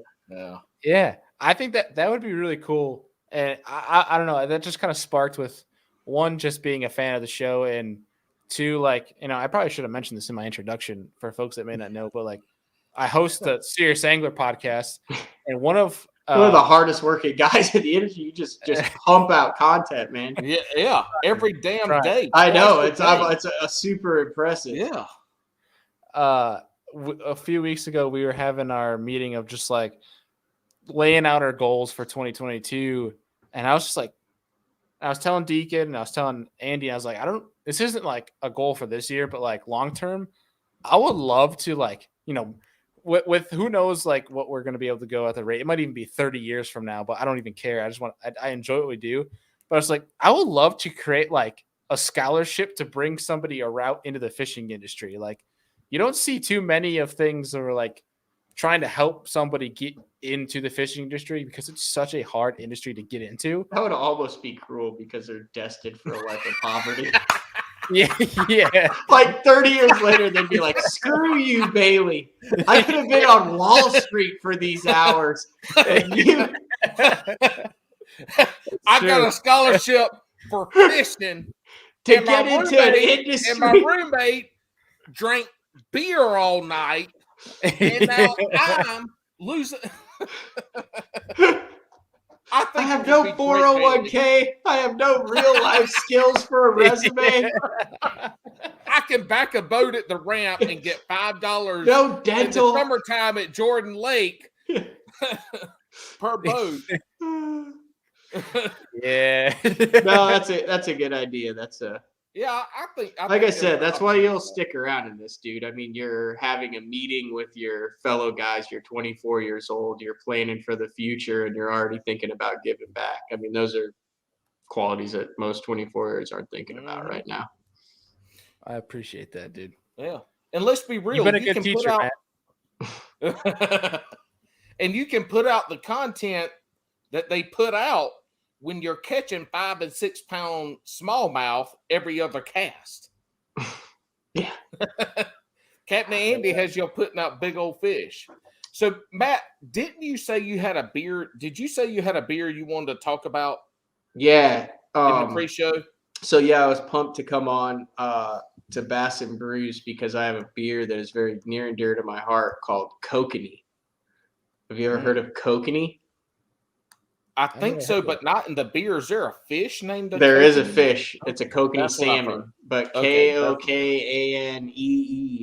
I like it so much that I even had a listener actually like go to one of the 6 or 7 states that it's available in, and he's like, I saw it and he got me like a 24-pack and a 12-pack, and then when he came to fish the BFL at the Arkansas River, he was like, hey man, meet me at the Bass Pro Shops and I'll give it to you. What? How do you spell it? Kokanee, I believe. They have vintage Kokanee beer on eBay. $8 for a can. Dude, I've got it near me in 2 places. In North Carolina? Yeah. Really? Am I able to share my screen on this call? You were talking to the co-host of Bass and Brews. It says I can, but I'm more asking for permission for me to try. Oh, hell, you can share whatever you want. And I hope it's my 7-yard punt. I wish. I haven't looked at the thing yet. Let me see.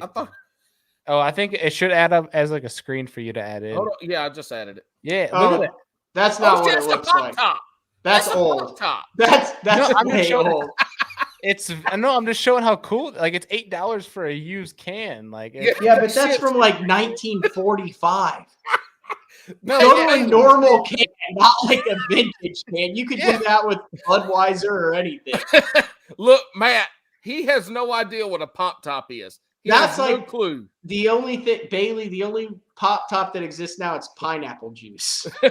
Look, Matt, Bailey was born after Wide Mouths became popular. Unavailable. We used to have to drink beer in regular holes, not the Wide Mouth. That's it? Yeah, that's it. That's it. Yeah, Glacier I was beer trying to at show how Kokanee. cool the vintage beer was because it was going It for like is. $8 for a used can. It is vintage, but that is my beer of choice. If I had one more beer, my last beer ever, it would be a Kokanee. That's cool. Well, you can take my screen off then. Just showing all your Google Analytics. I don't know how. Yeah. There you go. Oh, there you go. There's my analytics on a video. I got lucky. So anybody that has a hookup for Kokanee beer, we need to get in touch with Matt so that we can get him as much as we can get him. Right now, I got to drive to Colorado to get it. Ooh. Oh, that's okay. I'll have Deacon pick it up and send it. But Deacon can, because Deacon's going to fish some of the opens in the Midwest, isn't he? I don't think he's doing the opens this year. Oh, I thought he was going to fish. Oh, okay. Sorry, I was mistaken. Okay. A lot of stuff well, like Hatsu and stuff like that. So we're trying to talk him into it. So Matt, you're fishing all 9 opens again, right? Yep. All 9. And just real quickly, the fishing part, any of that, what is the mindset that you have to fish all 9 opens? To travel, all like is that something that takes, like, what does that mindset look like? And I mean, I obviously failed in what I attempted to achieve last year through the opens. Like I finished 6th and I needed to finish 3rd in the overall. You failed to achieve your goal, but I wouldn't say you failed at all because that was a hell of a damn run. But the one thing that I would say is important, and I kept thinking of it in terms of a baseball season. You have 164 games, and how many games you blow at the beginning of the year, and it doesn't seem to matter. And then all of a sudden you get down to the end of September, beginning of October, and there's always teams that are a half game out, a game out. And those games that are early in the year, they really count for a win, just like every game that's late in the year. So the hardest thing is to know you don't have to make a 3rd day. If you have 9 tournaments, you have 18 chances. And it doesn't matter whether it's the 1st, the 4th, the 13th, or the 18th day. Every single day is just as important as the rest of them. You can't punt on any of them. No 7-yard punts. No, look, no 7-yard punts. No, can't have that shit. Yeah. And if you do have a 7-yard punt, you got to pin them inside the 5 on the next punt.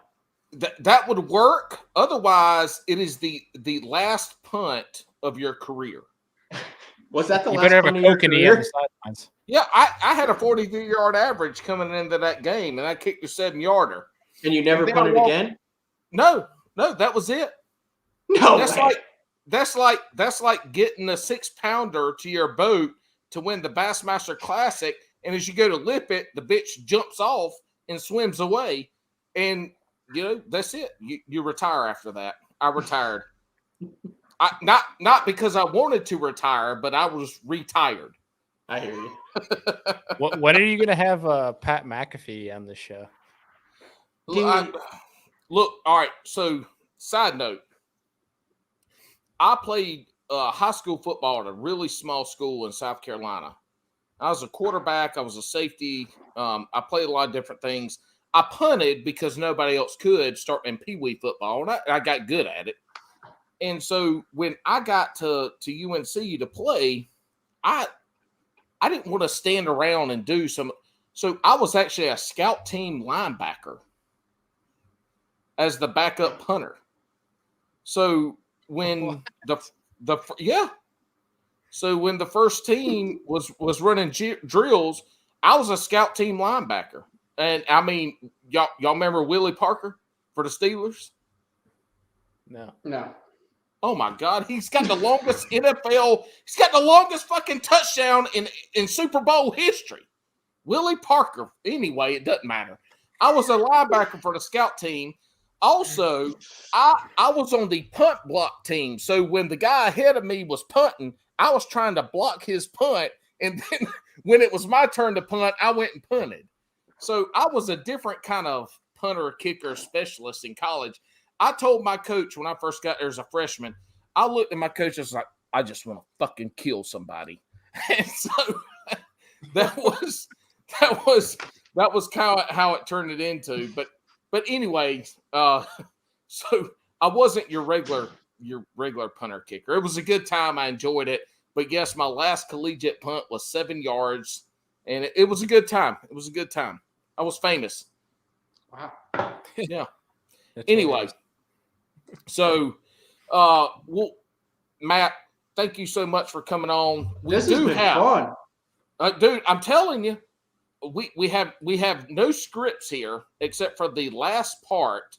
And you said you had a couple questions. You know, we never have any scripts on BTL unless we have like a high-end industry, like someone like a corporate deal where we have to ask questions. Other than that, no freaking clue what we're going to talk about. Never script the beginning, never script the interview, nothing. And so I live by that rule. That's why I go between 1.5 hours to 4 hours. But plenty of room to wiggle. All right, hit me with the questions. My co-host Alex will be like, all right, we got to do this. We got to do this. But it's good because me and him banter back and forth. And so it gives a little bit of liveliness. I don't have that here. Like, I want to pick on Bailey, but I don't know Bailey well enough to pick on me. I mean, besides talking about Bailey's pretty I mean, I don't know. I'm not like best friends with Bailey. I've been in the boat with him a little bit. We've done some podcast stuff. We've talked, but I mean, he's pretty buttoned up, man. He is, but he did say that he doesn't get carded when he has a beard. And I have yet to see Bailey with a beard. I'll never have a challenge. I'll never have it should be. It should be. Bailey, grow your beard out. As long as I can. All right. 8 weeks. I'll try. 8 weeks. 8 weeks? I can show you a picture from 8 weeks. No, I need 24-year-old Bailey, not 16-year-old Bailey. All right, I will start after Redcrest. How about that? Okay. Why not now? Because I have to be presentable for the Classic in Redcrest. Whoa! Are you saying I'm not presentable, Bailey? Are you saying I look homeless? Do I look homeless, Bailey? What's wrong with the nicely kept beard? What, you think Paul Elias shouldn't have showed up to the '82 Classic? Is that what you're saying? It was a different time. It was a different time. Bailey, I took my wife's air blow dryer brush and brushed my beard out for this podcast tonight. Let me just put it this way. You're making me feel bad. I'm on podcast. This isn't right. Here, I'll grow out the beard. I just can't keep the stash. Because let me just say, like, there isn't a problem with the facial hair. It's more of, I probably should, like, I was teased in college for my mustache that I shouldn't be allowed near schools. So that's kind of the route I'm going with this thing. I can see it. I can see it because you got a lot of missing hair in the middle. Yeah. I have like a certain. Yeah, it's this side. I have like a circle right there. Yeah, I have a patch right here that's just so smooth. It has been and will be till I die. Yeah, but Bailey, we ain't having no stash growing contest. It's a beard stuff. It's the whole thing. You can shave the stash. It's okay. It's good. All right, hit me with the questions. Look, see, now you're making me go longer, and our guest wants to leave. I don't want to leave. I'm just kidding. We're just talking about how far we're allowed from schools. My bad. Matt, did you listen to the Not So Serious Angler podcast episode from yesterday? I have not. I've been at Mark Jeffrey's studio trying to learn how to not suck at BTL for the last 2 days for about 18 hours. So Mark said, we're going fishing next week. And you're like, I'm not going fishing. We I'm put supposed the to be nix here. on that I'm supposed to today. be here learning. I'm not going fishing on a learning day. We're not doing that. Mark's like, oh, well, whatever. And then he's like, we'll just do it Christmas Day or whatever. But you're going to be neighbors by Christmas Day, right? Yeah. All right. We'll get going. So we got a few questions. We call this our shotgun round. All right. Even though I turn it into the blown tire round, so we go really slow because I like, if people don't answer the question the way that I perceive it correct, I like to give you a hard time. So we'll start here. Crocs or flip-flops? Flip-flops. 100%. I've never owned a pair of Crocs. In fact, the first pair of shoes that I've actually talked about that I own, because I wear them every single day now, are Hey Dudes. So you put a sock deal in there for the sole. Billy got a bass from Scott Martin's challenge, sent them to me because he owns a shoe store, and they're the most comfortable things I've ever put on my feet. Never put a pair of Crocs on my feet. I don't have anything against them, just never had one. Bailey, do you remember when I texted you asking about the shoes? It's been like a month ago, and he's like, I don't know what you're talking about. And then I said, oh, wait, hold up. That was Matt talking about the Hey Dudes. Do you remember that? Yeah, I do remember that. Yeah, I got to get me some Hey Dudes. 100%. So down here in South Carolina, don't get super cold, but I fish in 20-degree weather. But I wear Crocs, no socks, in 20-degree weather. So I got to try me out some Hey Dudes. Yep. So I guess I need to put Crocs, flip-flops, or Hey Dudes into this question then.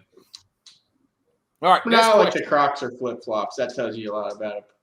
That tells you what you need to know. Well, I wear both, but I wear Crocs fishing because if I wear my flops, they get slippery because I wear rainbows. That leather gets slippery. Yeah, I do the shuffle in the flip-flops a lot. I prefer to go barefoot, but my wife gets mad at me. All right, pineapple on pizza, yes or no? Yeah, I got nothing against that. Not every day, but yeah, sometimes I'll be like, damn, a pineapple and ham pizza sounds good. Yes or no? Yes. Okay, jeez. Such a simple question. Yes. Have I answered anything simply tonight? Well, Mark was mad at you because you forgot his birthday. Yes, that's a yes. Yes, pineapple on pizza, yes. Okay. I enjoy a little bit of pineapple on pizza. Bailey, I can't remember. What did you say? No? Okay. Good. Crocs or flip-flops, Bailey? Crocs. Okay. So Bailey is going to answer all these questions right except for one. Shut up. Hey, Matt, hopefully you answer it correctly, too. All right, Matt, in a 3-hour session, 5 2-pounders or 1 7, not non-tournament, no tournament, just out fishing, 5-hour session or 3-hour session, 5 2-pounders or 1 7-pounder. 7-pounder. Yeah, that's what I said. That's an easy question. Has anyone ever said a 5 2-pounders? Yeah, we've had a couple actually. Oh. Yeah. I mean, I'm the 2-pound master.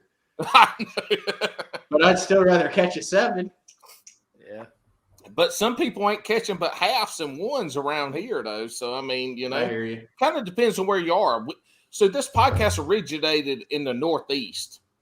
And so, there are certain areas in the Northeast where right now they're catching like 5 fish for 2 pounds. So we kind of got to go with those. Those averages.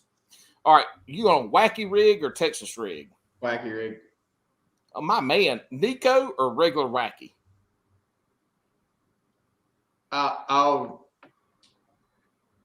rig a wacky worm about 4 or 5 different ways depending on the circumstances. I really enjoyed and caught some big fish Nico rigging last year, postpone. Yeah. Sharon Harris, I was catching 4 and 5 pounders on the Nico rig left and right. Yeah, there's some cool stuff you can do with a worm, and a straight shank or a mosquito or a little Brett Naylor hook. There's some really cool stuff you can do with it. Mine was a number one, not a one offset, but a number one offset that I was fishing with those. And I don't know. I got bigger bites. I think it was that reaction bite. And I used a roofing nail, literal roofing nail. Yep. I think it was that reaction bite going down that they got it. They can never get used to a Nico or a wacky worm because it's going to fall slightly different every single time. It's going to have a different signature to it, especially if you have a nail weight that's embedded into the plastic. So you're going to have a slight dip or dive. It's a bait that they could not become conditioned to. Yeah, so that roofing nail too, I like it because it's got the big head on the end. So if I got around rocks, I could drag it or bump it against rocks. Plus, I'm a cheap ass motherfucker. Those weights for Nico rigging weights are expensive. Yeah, I exclusively use tungsten in my Nico rig weights, and I'll just go drop $100, $150 on the 10-pack. I just think if you're shaking it a lot, the less rigidity you have to your worm, the more action it's going to have. But I mean, I got buddies who are really, really good at it, and they use lead and nails exclusively because they like to be able to bend them a little bit to give it more of a dive. Well, you get a flat head to it too. Yeah. So what you're saying, that flat head gives it a whole different fall. But anyway, if I'm fishing to make it to the Elite Series, I'm probably paying for those weights. But a long answer to a short question. Yeah, Nico rig, wacky worm instead of Texas rig. Of course, we should have known that answer since you didn't like the Carolina rig. You ain't old school. Dankin and Duncan. All right, slow jams or hype music on the way to the ramp.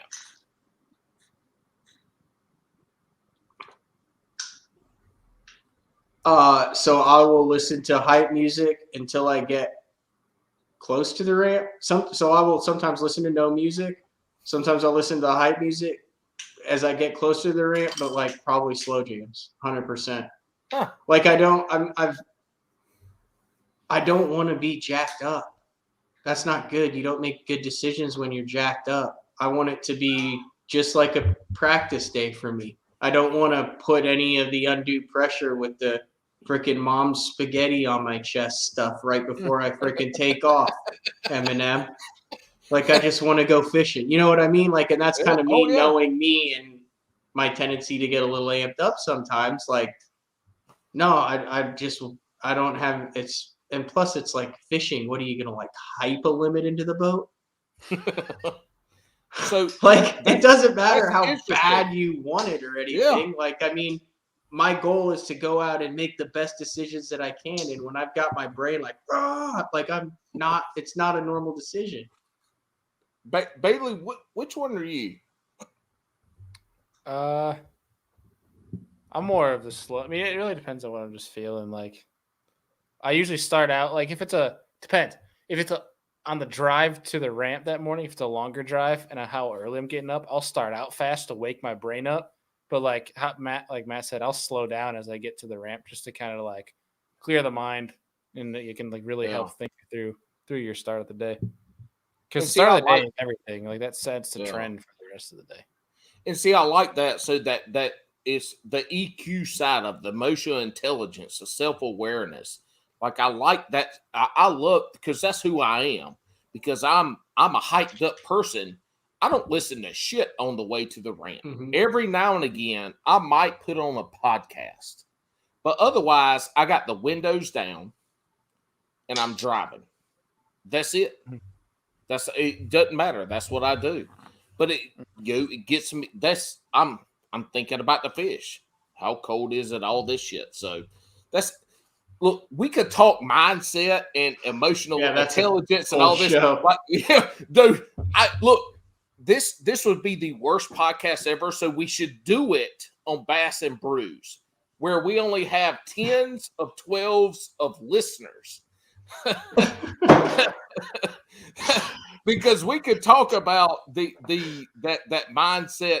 Well, we've already done a mindset podcast, but like that side of it, I would love to. It'd be awesome. Oh, we're gonna dive into that stuff at BTL for a little bit more because some people have to put up with it. Other people will be like, "Oh, this will be exciting," but I've got some weird directions. But look, dude, I love that side. I could talk about that side of it more than honeybees. I love it. It's a whole people. Anyway, I mean, if we had a podcast on the mental side of beekeeping, now we're really.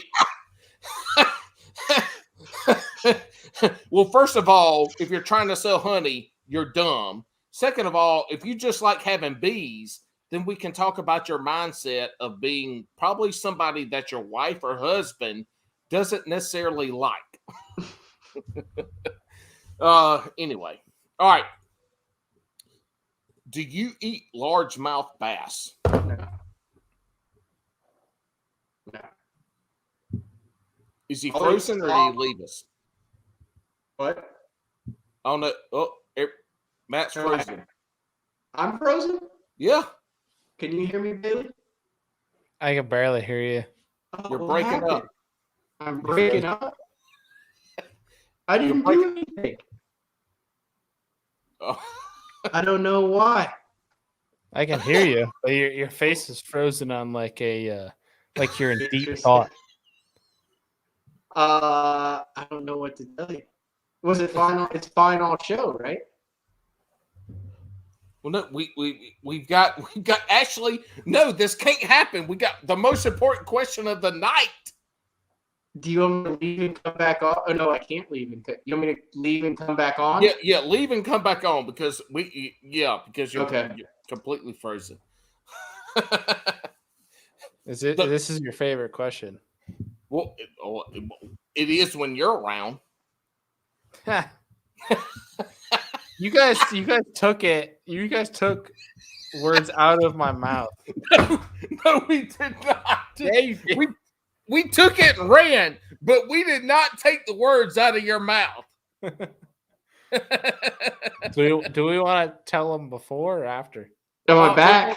We'll do it after. All right. So, do you eat largemouth bass? No. What? No, I eat spotted bass, and I have eaten smallmouth bass in Canada when we didn't catch a walleye for 4 days, if we're being honest. So I grew up. Sorry, Bailey. It's all good. It's Canada. Screw them.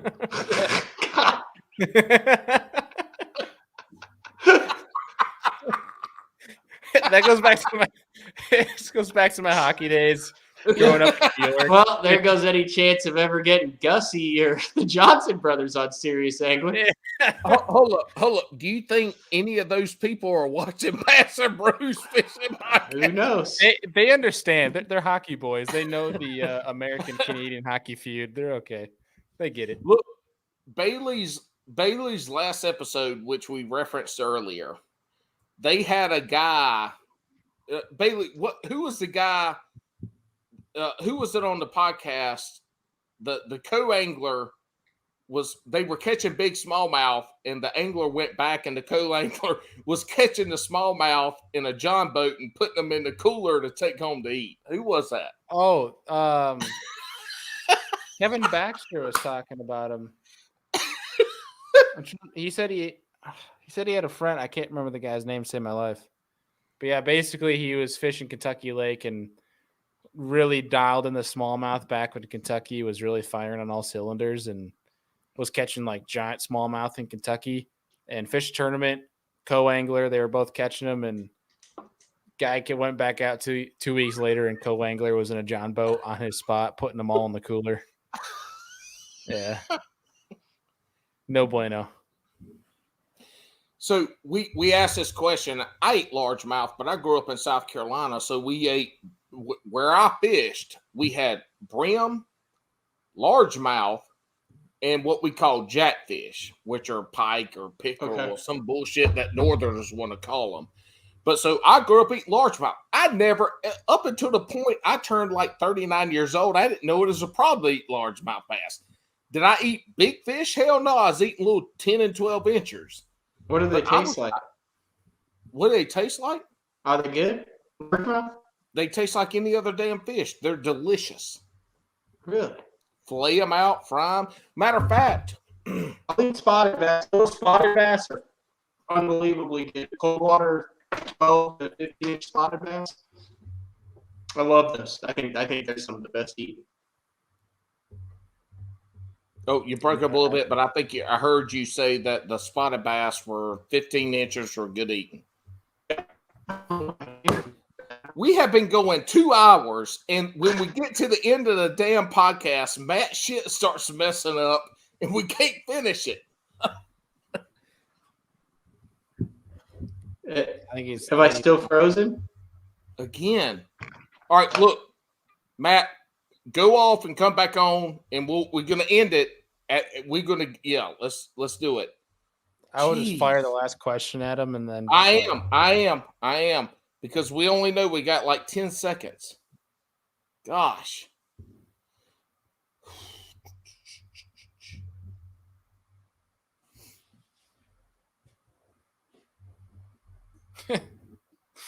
Your audio was good too, by the way. Thank you. Thank you very much. I mean, just FYI, I don't know if you're still testing it out. It's about damn time with this figuring this new mic system out. It's been a headache, man. I tell you what. Do you have controls where you can control the pitch and volume and all that? No, and that's what's funny is because I'm just a dumbass and I have just 2 buttons and I still can't like dial it in yet. Well, I mean, it sounded good all night tonight. That's good. That means the mic's doing its job. It was worth its money. All right, here we go. I'm sorry. I don't know what's up. Hey, don't apologize. It's all good. Look, we're going to get to the last question. I guess the question you're trying to ask me. All right. Top 3, because we know how fishermen like their proteins for how they like the sandwiches. Top 3 sandwich proteins. Roast beef is number 1. Honey ham is number 2. And like a salami or a pepperoni, any of those kind of thinly sliced sausage meats would be number 3. I don't think we. I would also say, although it's harder to find, if you can find the thinly shaved corned beef, that is a phenomenal sandwich choice on the water. I don't think we've had honey ham before. We've had ham, but honey ham is right. Guess what? Bailey said that's his first protein. A mayonnaise sandwich. If he said mayonnaise sandwich, I would be less critical of what he actually said. Because look, Bailey is infamous. Head cheese? Head cheese? Oh my God, I love head cheese. No, he says spinach. Let's just get it out there. Spinach. That's not a protein. Yeah, it is. That's a grass. That's a grass. Protein. Have you ever seen Popeye? Spinach is protein. You might as well just take 2 pieces of bread out and snag some hydrilla. All right, you know what? We're looking it up right now. Look, no, it's got protein in it, Bailey. We agree with that. I bet you grill your kale. You grill your kale too, don't you? 1 cup of spinach has 5 grams of protein. Come at me. How much does 1 cup of roast beef have? I don't know, but it's got more grams of fat. We ain't worried about the fat. It's a protein house. I like to put baby spinach on my sandwiches, okay, instead of like lettuce. But why does it have to be baby? I don't know. It's just easier to go on a sandwich. It just I don't know, size wise. Do you use like mayo or stuff? Yeah. Well, that defeats the purpose of the spinach then. Mayo is literally fat. But I'm still getting more protein because the spinach versus the lettuce. I'm not giving you a hard time. On what are you putting meat with the spinach? Yeah, chicken. So, chicken or turkey. Okay, yeah. So Like here's where I don't understand. He says spinach. Yeah, why did you just say chicken or turkey? Chicken, yeah. Well, I thought I recalled it being the top 3, and I thought I said venison first. And then that's solid. Spinach. Yeah. Oh, I guess it. Okay. No, the first word out of his mouth in this question was it spinach? What did I say?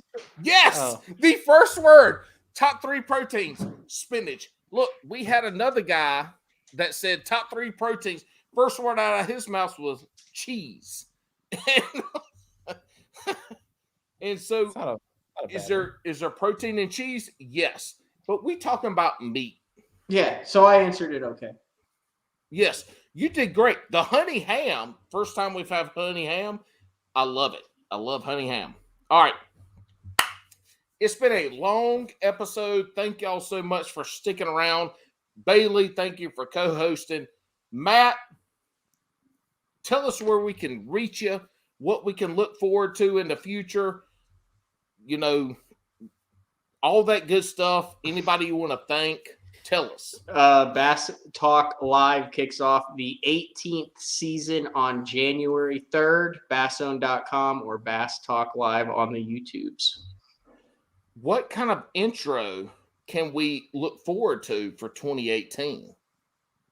2018. That was 4 years ago, bro. I mean, shit. Damn. I don't know what I'm thinking. I don't know, but you can go back and see what the intro was 4 years ago. For 2022, what kind of, because welcome listen, to the we're going to 17th do season of Bass Talk Live. We're going to do some new school, but we're still going to honor the old school. That's all I'll leave it at. All right, Bailey, tell us about yourself, brother. Just look up Serious Angler Bass Fishing on YouTube or social media, and you can find us there. All right. Well, y'all can find us here. Thank you to everybody who listened. We will see you on the next go round, and thank you.